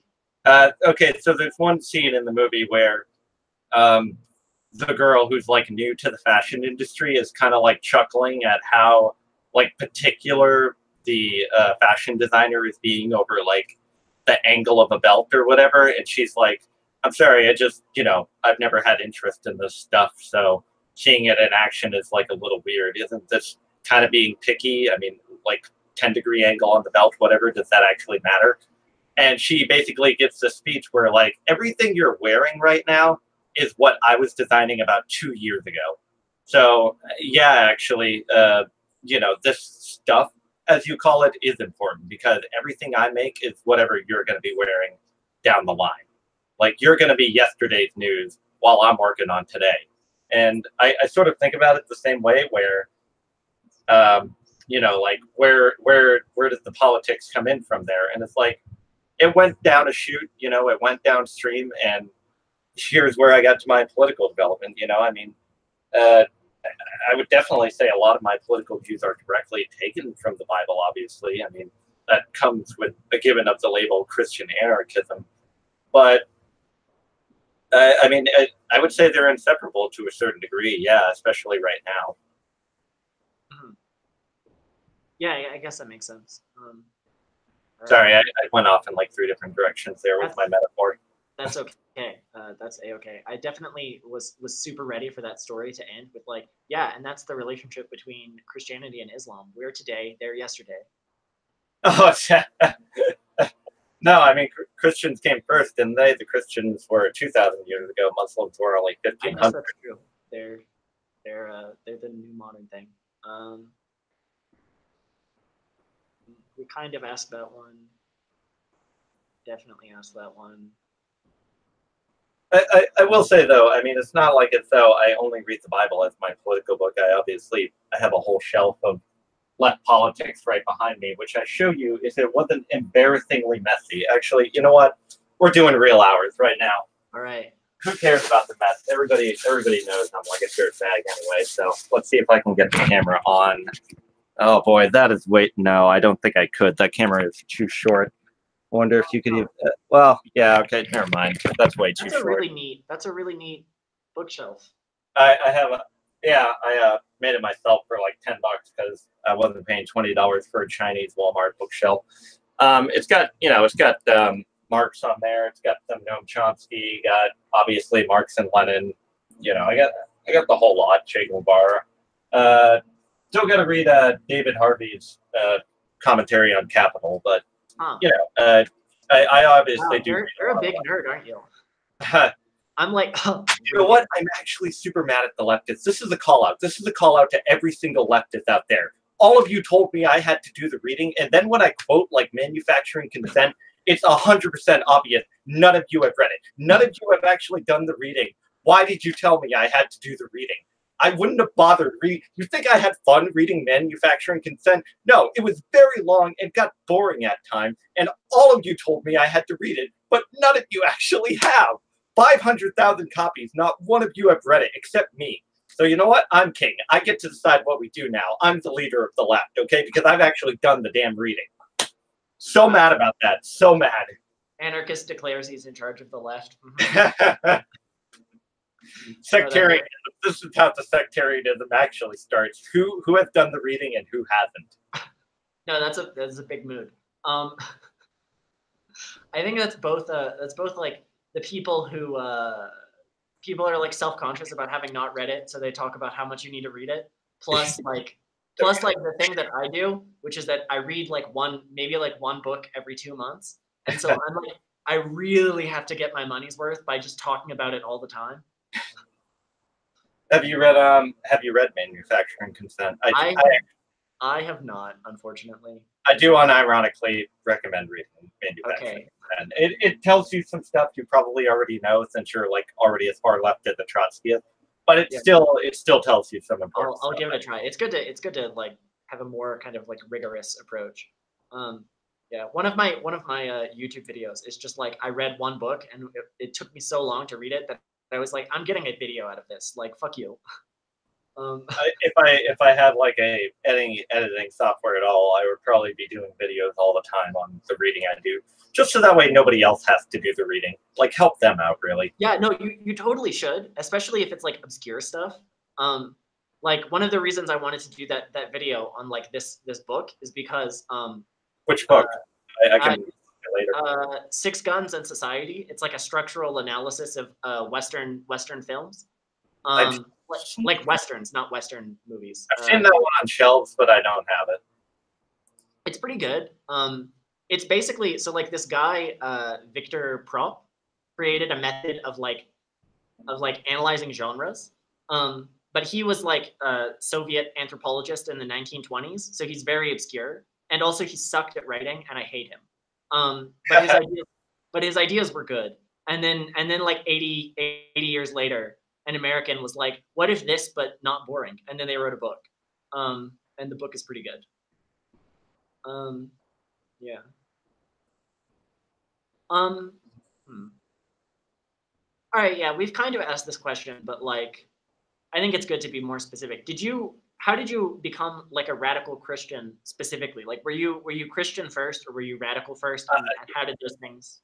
I was definitely a Christian first. My political development, actually thinking back on it, sort of went down like a weird wavy path. I was like huge Obama kid when I was like 13, even though I couldn't vote, obviously. In like 2008, I actually went out and campaigned for him. How fucking nerdy is that? I was a 13-year-old campaigning for Barack Obama. Every single person asked me, can you actually vote? And I'm like, no, but won't you vote for Obama? Yeah, right. They were like picking on me for being this 13-year-old kid trying to sell them on politics. I thought they would be happy. Most of them just wanted me to get the fuck out of their face. But I understand why now. People hate politics as adults. Then I was like a Ron Paul guy in like 2012. I didn't actually know Ron Paul's politics. I was just in it for the Iraq war and weed. He said we were going to get out of Iraq and weed was going to be legal. And when I was like 16, that's what I wanted. So naturally. And then I sort of like, just like I didn't know what I was for a while and just went all over the place. Yeah, I was definitely a Christian first. It was actually one book in particular, I think, that really helped me radically develop as both politically and as a Christian. It's called Undiluted by Benjamin L. Corey. And in the book, he essentially theorizes that most Christianity in America is actually a syncretic form of Christianity, where it actually doesn't really follow the rules of Jesus or the Bible at all. And it just kind of like dismisses a lot of it. And it's like, oh, but like, I mean, this little part here about like women being subservient, we're going to take a little bit of that. Fuck the gay people, definitely keeping a lot of that one. But giving money to the poor. Don't have goods? I can't have stuff? Oh, look, we'll keep all the other stuff. The rest of it's got to go away. And it was reading that book in particular that was like, it was like a light bulb went off on my head, because I was a Christian, but I was very unsatisfied with how Christianity was. And then reading that book made me realize, oh shit, everybody else, I don't have to listen to them. I can figure out my own thing. That's what I did before, didn't I? And then I read a whole ton more literature on Christianity. I read like Dr. King, obviously, read Tolstoy, read Kierkegaard, read everybody. And I'm like, this is the version I'm going to go with. This is the version that makes a lot more sense to me. And I'm still continuing with that process. I'm still like trying to find a version that's a lot more satisfying to me and a version that makes sense with what I'm reading in the New Testament in particular. Yeah, that makes sense. And it's really encouraging to me to hear that, like, because my stereotype about this is that people are like left-wing and Christian, and then ideas like liberation theology are like an attempt for them to like mash these things together. But it's really encouraging for me to hear that that it can kind of work a different way, where you like become Christian and then explore the implications of that and arrive at left-wing politics. And I think that's probably going to make a lot of people happy to hear that there's not any like inherent right-wing thing to Christianity. Also, that like American Christianity being a syncretic form of Christianity is like it's a very like spicy way of saying something that I think a lot of people have noticed, which is that like heresy, heretics, the lot of them. It's American Christianity is very like hypocritical, and saying that it's syncretic is like, it's like, no, you had your real religion, which was capitalism, and you needed to combine it with this other thing that you're calling your religion, and the result is this strange like. I paraphrase the very wise theologian Donald J. Trump. Folks, Americanized Christianity, not good, folks. It's heretical all across the board. It says love your enemies, and we're not doing that. Why aren't we doing that, folks? Yeah, it's also the theologian Peter Rollins, who is a big part of why I was like interested in radical Christianity in the first place. He pointed out that like some of the messages of the Bible are really transparently like not for us. Like turn the other cheek it's like a nice injunction against for everyone. But it's clearly talking about the oppressed turning the other cheek to their oppressors. And if you're American, you're probably complicit in like a lot of oppression worldwide. So that's not like if you're an American, you're probably not the victim here. You're probably the one who's having someone's cheek turned to you. You know, this could actually lead into like a 10-hour long discussion, because I'm trying to convert like one of my reactionary friends right now. I'm really trying to get in on him, and he actually seems to be listening to some of the stuff I'm saying. But every time the conversation about like imperialism comes up, he's got this weird headstrong attitude. I realize this is like just me airing out my own drama, but go for it. Whenever, like, for example, like 9/11, I say, obviously 9/11 bad, right? A lot of innocent people died, innocent people who really tangentially, I suppose you could argue, had something to do with Middle Eastern imperialism and so forth. But for the most part, I think you and I can agree, like, most people who died on 11 didn't actually have anything to do with what was going on in the Middle East. But then there's that matter of, well, they still lived in America and they were still complicit, et cetera, blah, blah, blah. But every time I bring it up, where it's like, I say, look, it's not about 9/11 being justified. It's about understanding why 9/11 happened. I'm not defending 9/11. I'm explaining to you that 9/11 happened because of what we do. The terrorist attacks that happened are a direct response to what we're doing in the Middle East. And he's like, oh, so you're saying it's okay? And I'm like, no, I'm not saying it's okay. I'm just saying I understand that response. We're doing the same shit, only we're doing it with like drones and stuff. They're just using whatever they have to respond to it. But in terms of like turning the other cheek, yeah. It really is that thing where he says, like, they should be the ones to start. They should stop attacking us. And it's like, we're the ones with all the power here. We're the ones doing this, not them. We're the ones causing all these problems. Yeah, I think honestly, it's kind of an interesting like ideological structure, because I've often asked myself, how is it possible that a religion created for people being oppressed by an empire is now being championed by an empire? And I think part of what makes that possible is that, one, Americans don't think of America as an empire, even though it definitely is. Yeah. And that's because one, just like cultural hegemony, we're so mired in propaganda that we can't see obvious facts. The like 108 or whatever number it is countries with American military bases aren't super psyched for them to be there. But two, Japan, actually, I think Japan recently, one of the potential. I don't. They have a weird, complicated like parliamentary system, but one of the people who's trying to be in charge is specifically saying like we will directly kick the Americans off the base if they don't voluntarily leave. But even some Japanese are against that because the Okinawa Islands that we're on, the economy and the territory that exists there only exists because of the American military base. But that's an economic discussion, not a political one. And I just interrupted you, and I apologize. Yeah, there's Anyway, definitely like a few exceptions, and certainly like communities around military bases support those military bases because like they bolster the economy. yeah, economic material conditions. That's what it all comes back to, baby. Marx was right again. But I do think that one of the ways that that's possible is that we are able to not think of ourselves as an empire because the imperial actions that we perform are like happening very, very far away. Like if you were a citizen of the Roman Republic or of the Roman Empire, there was no possibility for you to think of yourself as not in an empire because you participated in a war of territorial expansion that was articulated as a war of territorial expansion. Whereas one, the American Empire, when we conquer shit, we don't conquer territory, we conquer resources. And we can think about that a little bit differently. And two, we articulate those conquests as defensive wars, which is really bizarre. You know, I don't know, maybe I'm like kind of bullshitting here because I wonder actually, now that I've made this assertion without knowing if it's true at all, I wonder if actually like the Athenian Empire would have articulated its wars of territorial expansion as somehow being defensive, or if this is like a common thing.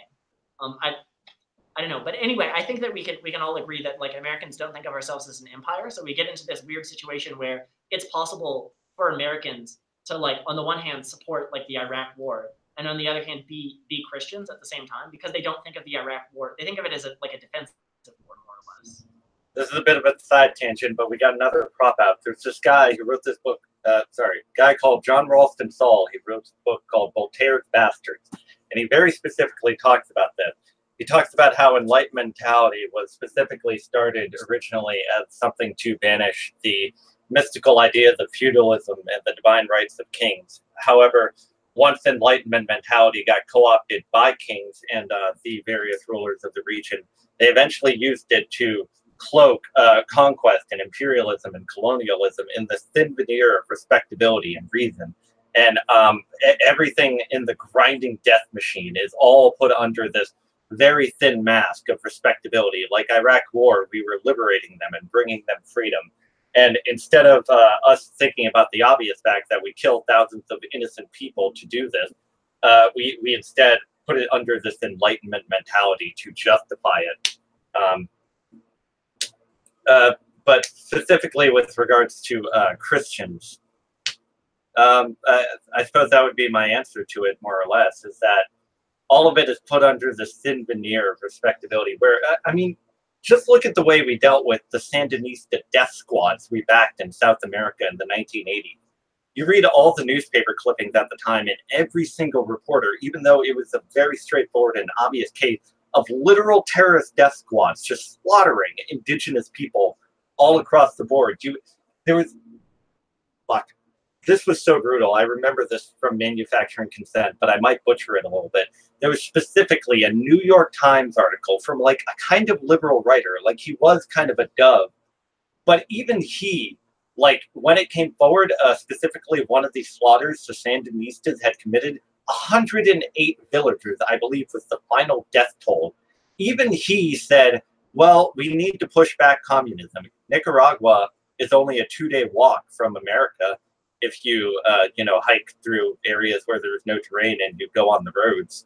So we need to stop these evil communist forces that could only be 2 days away from America's door. So for that reason, 108 people, sure, that's a lot of bad things happening, but what are you going to do? We got to stop communism. And that's the whole thing about it. We rationalize and justify it, first of all, by denying that claim of Christianity exists at all. Like, you look at how Christian pacifists were treated after Constantine converted the Roman Empire all the way to the modern age. You got World War I in America, where Christian pacifists were put in prison for specifically under there was a specific name for the act, but basically anybody who wanted to be a conscientious objector was thrown in prison under military rules. AWOL, I think it is, a slightly different term, but whatever. Then you got World War II, where the number of Christian pacifists were extremely limited. Dorothy Day being probably one of the few ones who spoke out against World War II. You have the Vietnam War, where the general consensus of the American public, right up to the very end of the war, was in favor of it.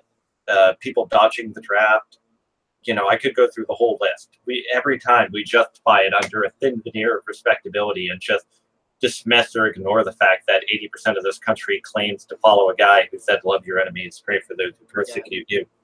That's interesting as a historical phenomenon as well, because I know for certain that, it's like ancient history, but the Assyrians didn't articulate their conquests as liberatory.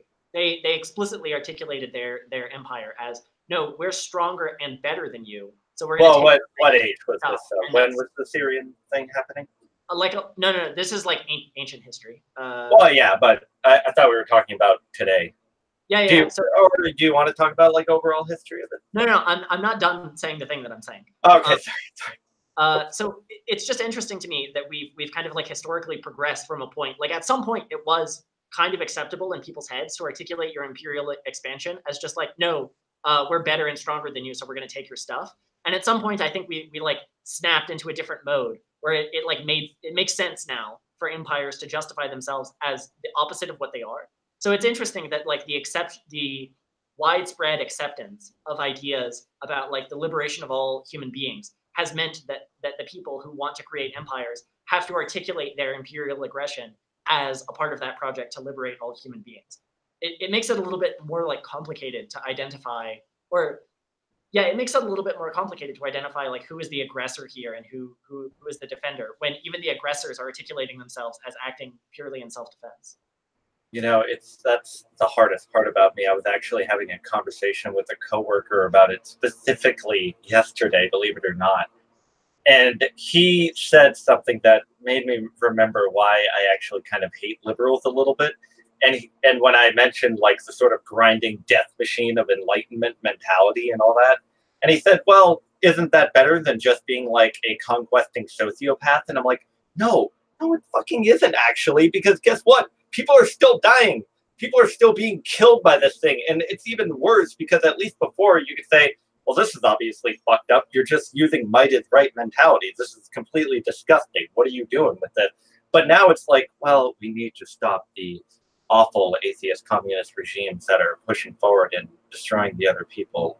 Look, I know it's a tough thing to triple tap drone strike a wedding and kill 72 civilians, but it's very necessary. It's all a necessary part of neoliberalism. Do you understand that? And it's no, fuck you. You just killed 72 people. That's what that gets to me. It also is interesting that because of that sort of ideological nexus of aggression being articulated as self-defense, one of the in some contexts, it genuinely can be a radical gesture to demand that something be explained simply. I think the Israeli-Palestinian conflict is one of those things where liberals want to say that oh, this is a 1,000-year-old conflict that you couldn't possibly understand it unless you live there or unless you have studied 1,000 years of history.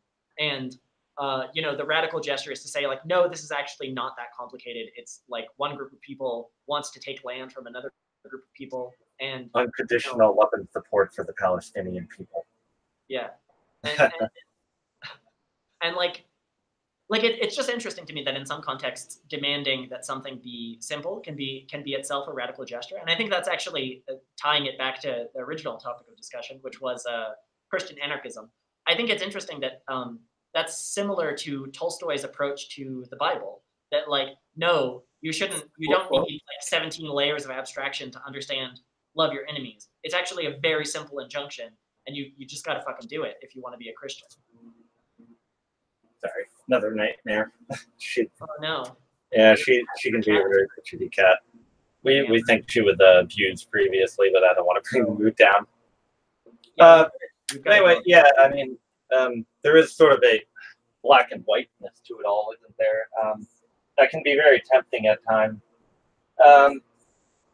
I mean, yeah, I mean, there not much to say in response to that. I'm just in complete agreement that I think too many people look at the Sermon on the Mount, for example, and try to extrapolate something from that that isn't there because they're uncomfortable with the injunction that is happening there. They're uncomfortable with the idea that if somebody was the sort of go-to is always, what if somebody was trying to hurt your family? Like, what if somebody was trying to kill your mom? Like, would you still be a pacifist then? And I always answer, well, like, first of all, like, what situation is this where I could even respond to that? Like, give me a detail here. And the way I sort of piss people off whenever I answer that question is I always ask for more and more details because, like, what under what circumstances is my mother being killed? And they say, okay, there's a guy with a gun and he's trying to shoot your mom. And I'm like, okay, he has a gun. I can't do anything. And they're like, okay, you have a gun too. And I'm like, okay, then am I a good shot?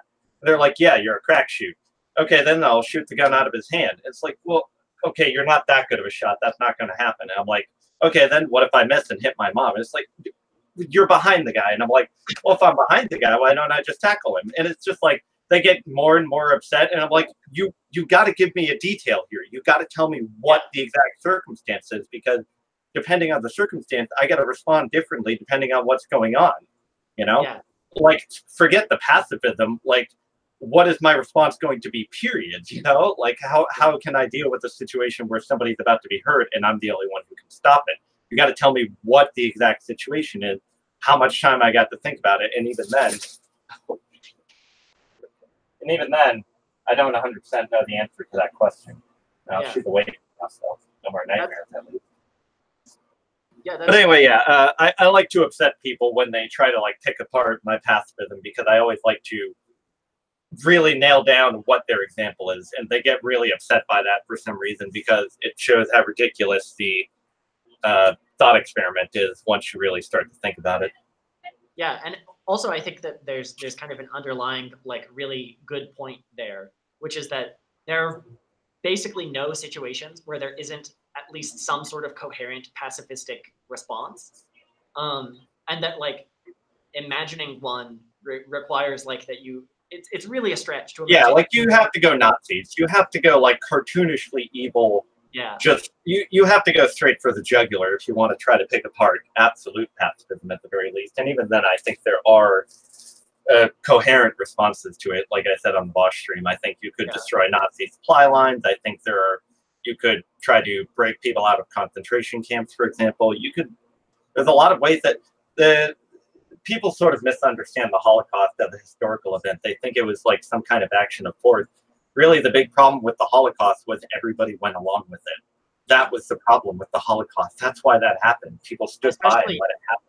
Especially, like, Germans are really good about acknowledging their complicit, like, that their entire society was basically complicit in the Holocaust. But, like, other groups of people in Europe, like, helped expedite Jews. Poland very famously continuously denied they had any hand in it, even though their government literally let Germans set up a camp right in their own country. Yeah, exactly, stuff like that. Yeah, so I do think there's oftentimes a pacifistic. Actually, I think it's time I ask you a question. We've been talking a lot about me. I'd like to ask you one. Yes. Do you think that's a good thing? I don't know what Trotskyism has on the sort of libertarian individual views or whatever, but do you think it would be a good thing if we in fact taught not just Germany, but like all countries, that whenever a genocide happens, it's because we are all complicit in it? This is actually sort of a Noam Chomsky point, in that he said, like, the Vietnam War, that's my fault too. I'm not like a brave intellectual just because I like write a newspaper opinion saying I'm against the Vietnam War. I'm still complicit in it. Am I going down to the government buildings and like blowing up the draft offices? No, I'm just standing here and doing a lecture right now. All of these things happen because we let them happen. Do you think, like, I as a sort of like anarchist who also admires Noam Chomsky, I very much share that opinion in the sort of collective individual responsibility of atrocities. I think that everybody is complicit when a genocide happens, in that sort of sense. What do you think about that? Do you think that's a good thing to encourage, that we should feel responsible whenever an atrocity happens, even if we had no, like, you would have to go 20 layers deep to figure out your connection to it, but you're still connected to it somehow? Yeah, that's a really interesting question. And the thing that jumps out at me is that as soon as you articulate a set of circumstances in which something that looks very similar to military imperialism is acceptable, the people who want to justify military imperialism will attempt to do so by saying that a certain like situation matches that one. And I think that we do see that. I can't think of a specific example right now, but I'm pretty confident that we see things like that happening in environments where people are trying to justify certain wars as like, oh, we need to prevent this oppression happening here. So, okay, this isn't a direct example, but like, for example, people who will argue that we need to invade Iran because women in Iran are being oppressed, you know, things like that. So, Neoliberal feminism, woo! yeah, that's not a direct. Need more female colonialists. That's not a direct answer, or maybe even an answer at all. But I do think that as soon as we say that we have a moral responsibility to like invade countries that are performing genocides, suddenly suddenly the definition of genocide will expand a lot. And we've seen this happen with terrorists as well. We have a justification to use force. I don't know exactly the like legal framework here, but as soon as you label someone a terrorist, it becomes easier to justify using force against them, and therefore the like definition of terrorist has expanded to even include just like the Iranian military. So our newest official terrorist organization is just the military of Iran. I am I'm actually this actually could even lead to a more interesting discussion because I am like I don't call myself an IRA apologist, but I take contention with their definition as terrorists. I think they were a legitimate paramilitary group, even if they engaged in certain actions that you could qualify as "quote unquote" terrorists. But I piss off a lot of people when I say that. I think, look, yeah, you can say, look at all the bad stuff they did. Look at all the people they killed. And I'm like, you don't think the military kills like that innocent people like all the time? But that's a whole different the Troubles, Irish. Who gives a fuck about the Irish? And the real like hardcore like anarchist take on this would be that like every military is inherently a terrorist organization, and that the like designation of terrorist organization just means that you're doing the things the military and the police are supposed to do, and they didn't tell you you could. And I think that's true of like the way that the word terrorist gets thrown around. I would probably even agree with that, thinking about how militaries are supposed to function. Yeah, so that's not really an answer to your question, and I'm going to try to give it like a better one. No, that was an interesting thing to hear. That's something to think about, but keep going. I do think that there are certain political, and this is like kind of stemming from my Marxist politics mainly. I think there are a lot of political situations where there is no like virtuous course of action, if that makes sense. Like the fastest path towards liberation, or the fastest path towards human happiness, might be one that involves a great deal of human suffering, or might be one that involves a great deal of like non like virtuous or non like ideal actions, and that is something that we should not necessarily embrace but accept. For example, if I don't know, like a genocide was occurring in Mexico, I would probably support invading Mexico, even though I think that the results of the U.S. invading Mexico would be like terrible. They'd be fucking awful. Probably.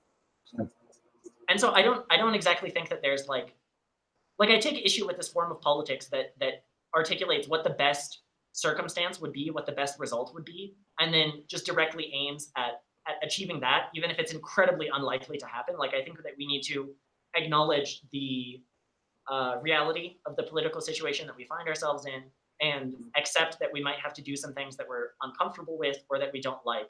And that's basically how I feel about the state, by the way. Like, I don't think that the state is like a great institution. I think of it kind of as like a necessary evil. Like, if you've seen that meme, God, I shouldn't be. No. Memes are the best practice. Whatever you're about to say, you should learn everything about your politics from memes. Okay. All right. So have you seen that? Have you seen the it's like a picture of Lenin, and underneath it says, "The only thing that can stop a bad guy with the state is a good guy with the state." Yeah, I've seen that one. Like, that is actually basically how I feel about it. Like, having a state is inherently kind of a bad thing, but it's sometimes something that we have to put up with, if that makes sense. This is actually how I feel about like that's kind of how I feel about like military intervention in general. If that makes sense. Yeah, you know what? That could actually lead to a bigger conversation where I get a lot of flack because I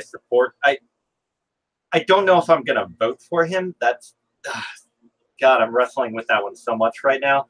But I get a lot of flack for supporting Bernie Sanders. People are like, "You're a Christian anarchist. You're an anarchist, and you're supporting Bernie Sanders. Why?" And my answer to the question is, I don't like the fucking grinding death machine that is known as capitalist healthcare.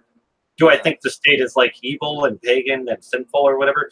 Yes, but I don't want people dying in the streets. I will take anything over people dying in the streets from a lack of health care. Like, for some reason, like in Christian anarchist groups, which are mostly like ANCAP Christian anarchists for some insane reason, like they're infiltrated by Western American Christians, so I know why. But like Christian ANCAP, they're like, how could you support Bernie? He's going to introduce Cuban socialism and kill all of us. And I'm like, I don't want people dying in the streets because they can't afford health care. I don't want people dying in the streets because they don't have food or medicine. Do I not like the state? No. But I will take Bernie over literally anything else right now.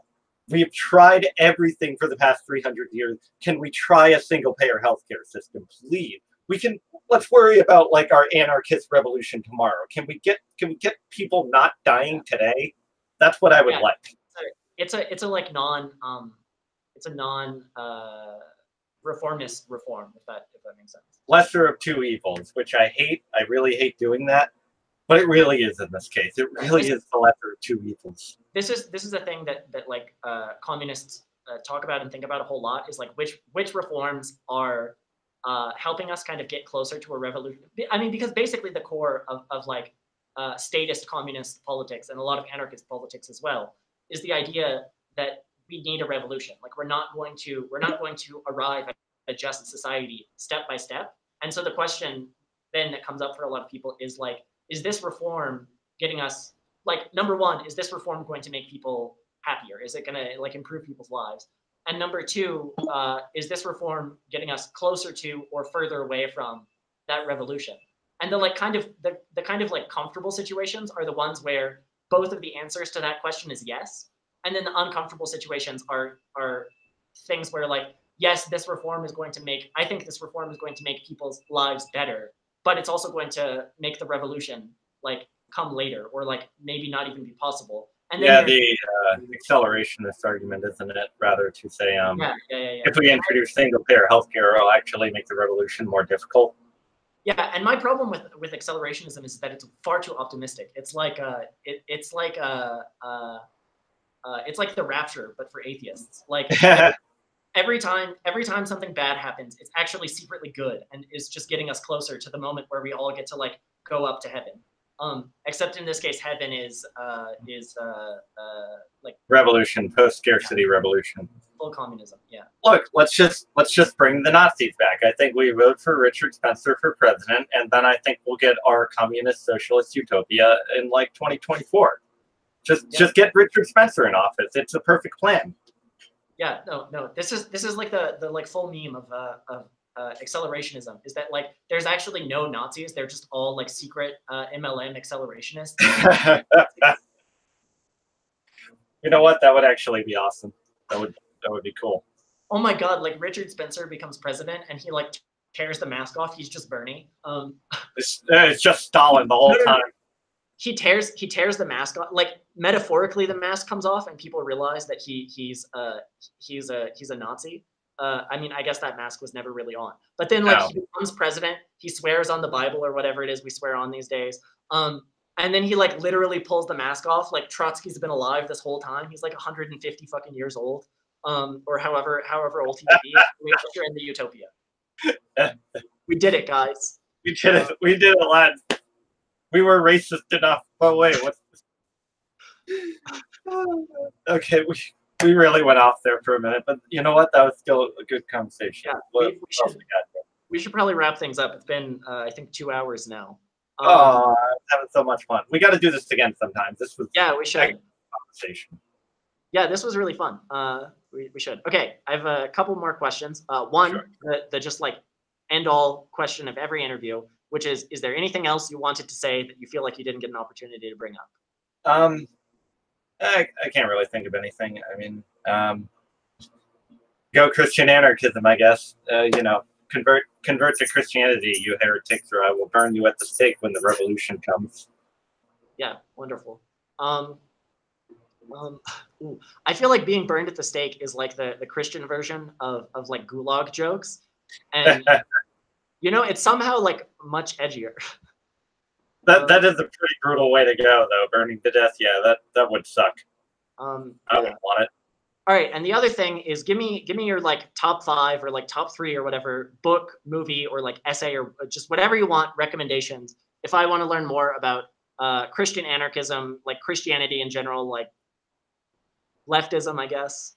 Christian leftism. Let's go with broadly Christian leftism. There aren't too many books just like about Christian anarchism in particular. I'm pretty sure I've read every single one. There's only like 5 complete books on Christian anarchism. Well, obviously, I'll start with the easy one. Get David Bentley Hart's translation of the New Testament. That's the only way to go. That's the one you got to go for. Read the introduction and the translation notes for this one. Super important, I think. I wouldn't say that if I didn't mean it. See, for Christianity on the whole, wow, that's quite a few I can think of, actually. Kierkegaard, anything by Kierkegaard is always good. He's been highly influential on my Christianity. I visited his grave in Denmark, and what was supposed to be a hopelessly romantic, charming moment was ruined by the fact that I felt like my stomach was going to explode or implode. It was just in massive pain. So I'm just like hunched over on Kierkegaard's family grave, like sweating, and like my stomach is in insane pain in the middle of Denmark, a country I've never been in before. And I'm just like, thank you for I don't know, you like helped me. Oh God, this hurts so much. It was probably one of the best and worst moments of my life because I was imagining it in my head like it was going to be really profound, and instead I'm just like doubled over in pain. Somehow that feels to me like the perfect like Christian existential like absurdist moment. You know what? There is a poetry to it, isn't there? Yeah. What's his quote? My depression is the most faithful mistress that I've ever known. No wonder then that I return the love. That's a good one from Kierkegaard. Read Kierkegaard's works of love or spiritual fragments. Both are very excellent books. I would also recommend. Which one is it? Oh man, did I get rid of that one? I must have got rid of it because I can't see it. Conquest of Bread, obviously, you got to read the Bread book. I don't know. There's a lot. There's people out there better than me. That you can always read John Howard Yoder. You could read Jacques Ellul, of course. Technological Society, Violence. He also wrote. Do you think that year of reading, Year of Living Biblically, is like a good source to learn about Christianity, or is it more like a fun read? That's a good place to start if you want to try to start understanding the Abrahamic faith, or if you want to, like, he doesn't really delve into the politics. It's mostly, where did I put it? It's mostly about how the Bible is a very weird book. Like, the premise of the book is exactly what it sounds like. He's living by the Bible as literally as possible. He can't wear mixed fibers. He can't eat shrimp. He follows like all the weird Old Testament rules. He like blow the shofar at the beginning of the month, and he can't lie. That's really fun to read. Every single time he lies, he confesses it in this book, and he's like, "I left my pregnant wife back at home." And he's like, "Fuck, I feel like an asshole." And it's a fun read for sure, but it's certainly not like a scholarly text by any stretch of the imagination. It's more like investigative journalism than anything. But it's still a good read. I still recommend it. Just check out like some David Bentley Hart lectures on YouTube. He's a Christian socialist too, thankfully. I can't think of any off the top of my head, but I do have a reading list on the page. But how about you? What do you got for me? I want to learn about being a Trotskyist, or like anything you got for me. I want to learn something. Yeah, I mean, I suspect that you would be like not very surprised by like, oh, you should read State and Revolution, What Is to Be Done, etc. All the books that I always recommend but haven't actually read. I got it on my shelf too. Haven't read it either. Woo! Nobody's done the reading. Yeah. Welcome to leftism. I have a recommendation that's not actually a book series. There's a Robert Wolfe. There's like another more famous guy named Wolfe. It's not that one. His name is actually Robert Wolfe, and he has a lecture series on YouTube where he explains Capital. And it's a really good, it's like, even if you are still planning to actually just read through Capital, it's a really good like introduction so that you have the basic idea. You understand some of the like potholes and stuff like that. Oh, yeah, I know this guy. Richard Wolff, I think he was on Chapo at one point. I think so. No, so it's a different guy. It's not Richard Wolff. It's Robert Wolfe. People think that they're the same person like all the time. Oh yeah, that is a different guy. Because when I'm like Marxist professor, last name Wolf, everyone's like, I know who this is, and I'm like, no, you don't. I feel so bad that this guy got so thoroughly like overshadowed. He got like wolf cucked. He got name cucked. Boom, get out of the way. Yeah, and I'd also this is like not really a like left wing thing, but I think you might really be interested in the work of Peter Rollins. He's like I don't know if you've heard about him, but he's how I got really interested in like Christianity as a belief system. Right. You know, like I was a like semi-edgy atheist, and then like skedaddled on over to just like whatever, religion's fine, but it's not really for me. And then I encountered this kind of very, very like thorough, like Lacanian psychoanalytic understanding of the message of the New Testament. Right. And that was both very interesting. I got to do some real. Oh no. Well, I guess I'm alone to spread the good news of the gospel. All right, I know what we're gonna do.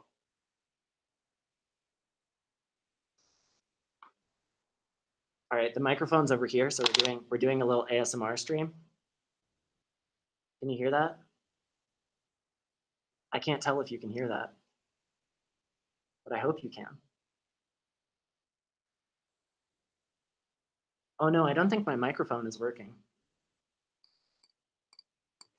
Well, this is the shittiest ASMR stream I've ever done. Oh, I've got a keyboard. I've got like a really clickety-clackety keyboard.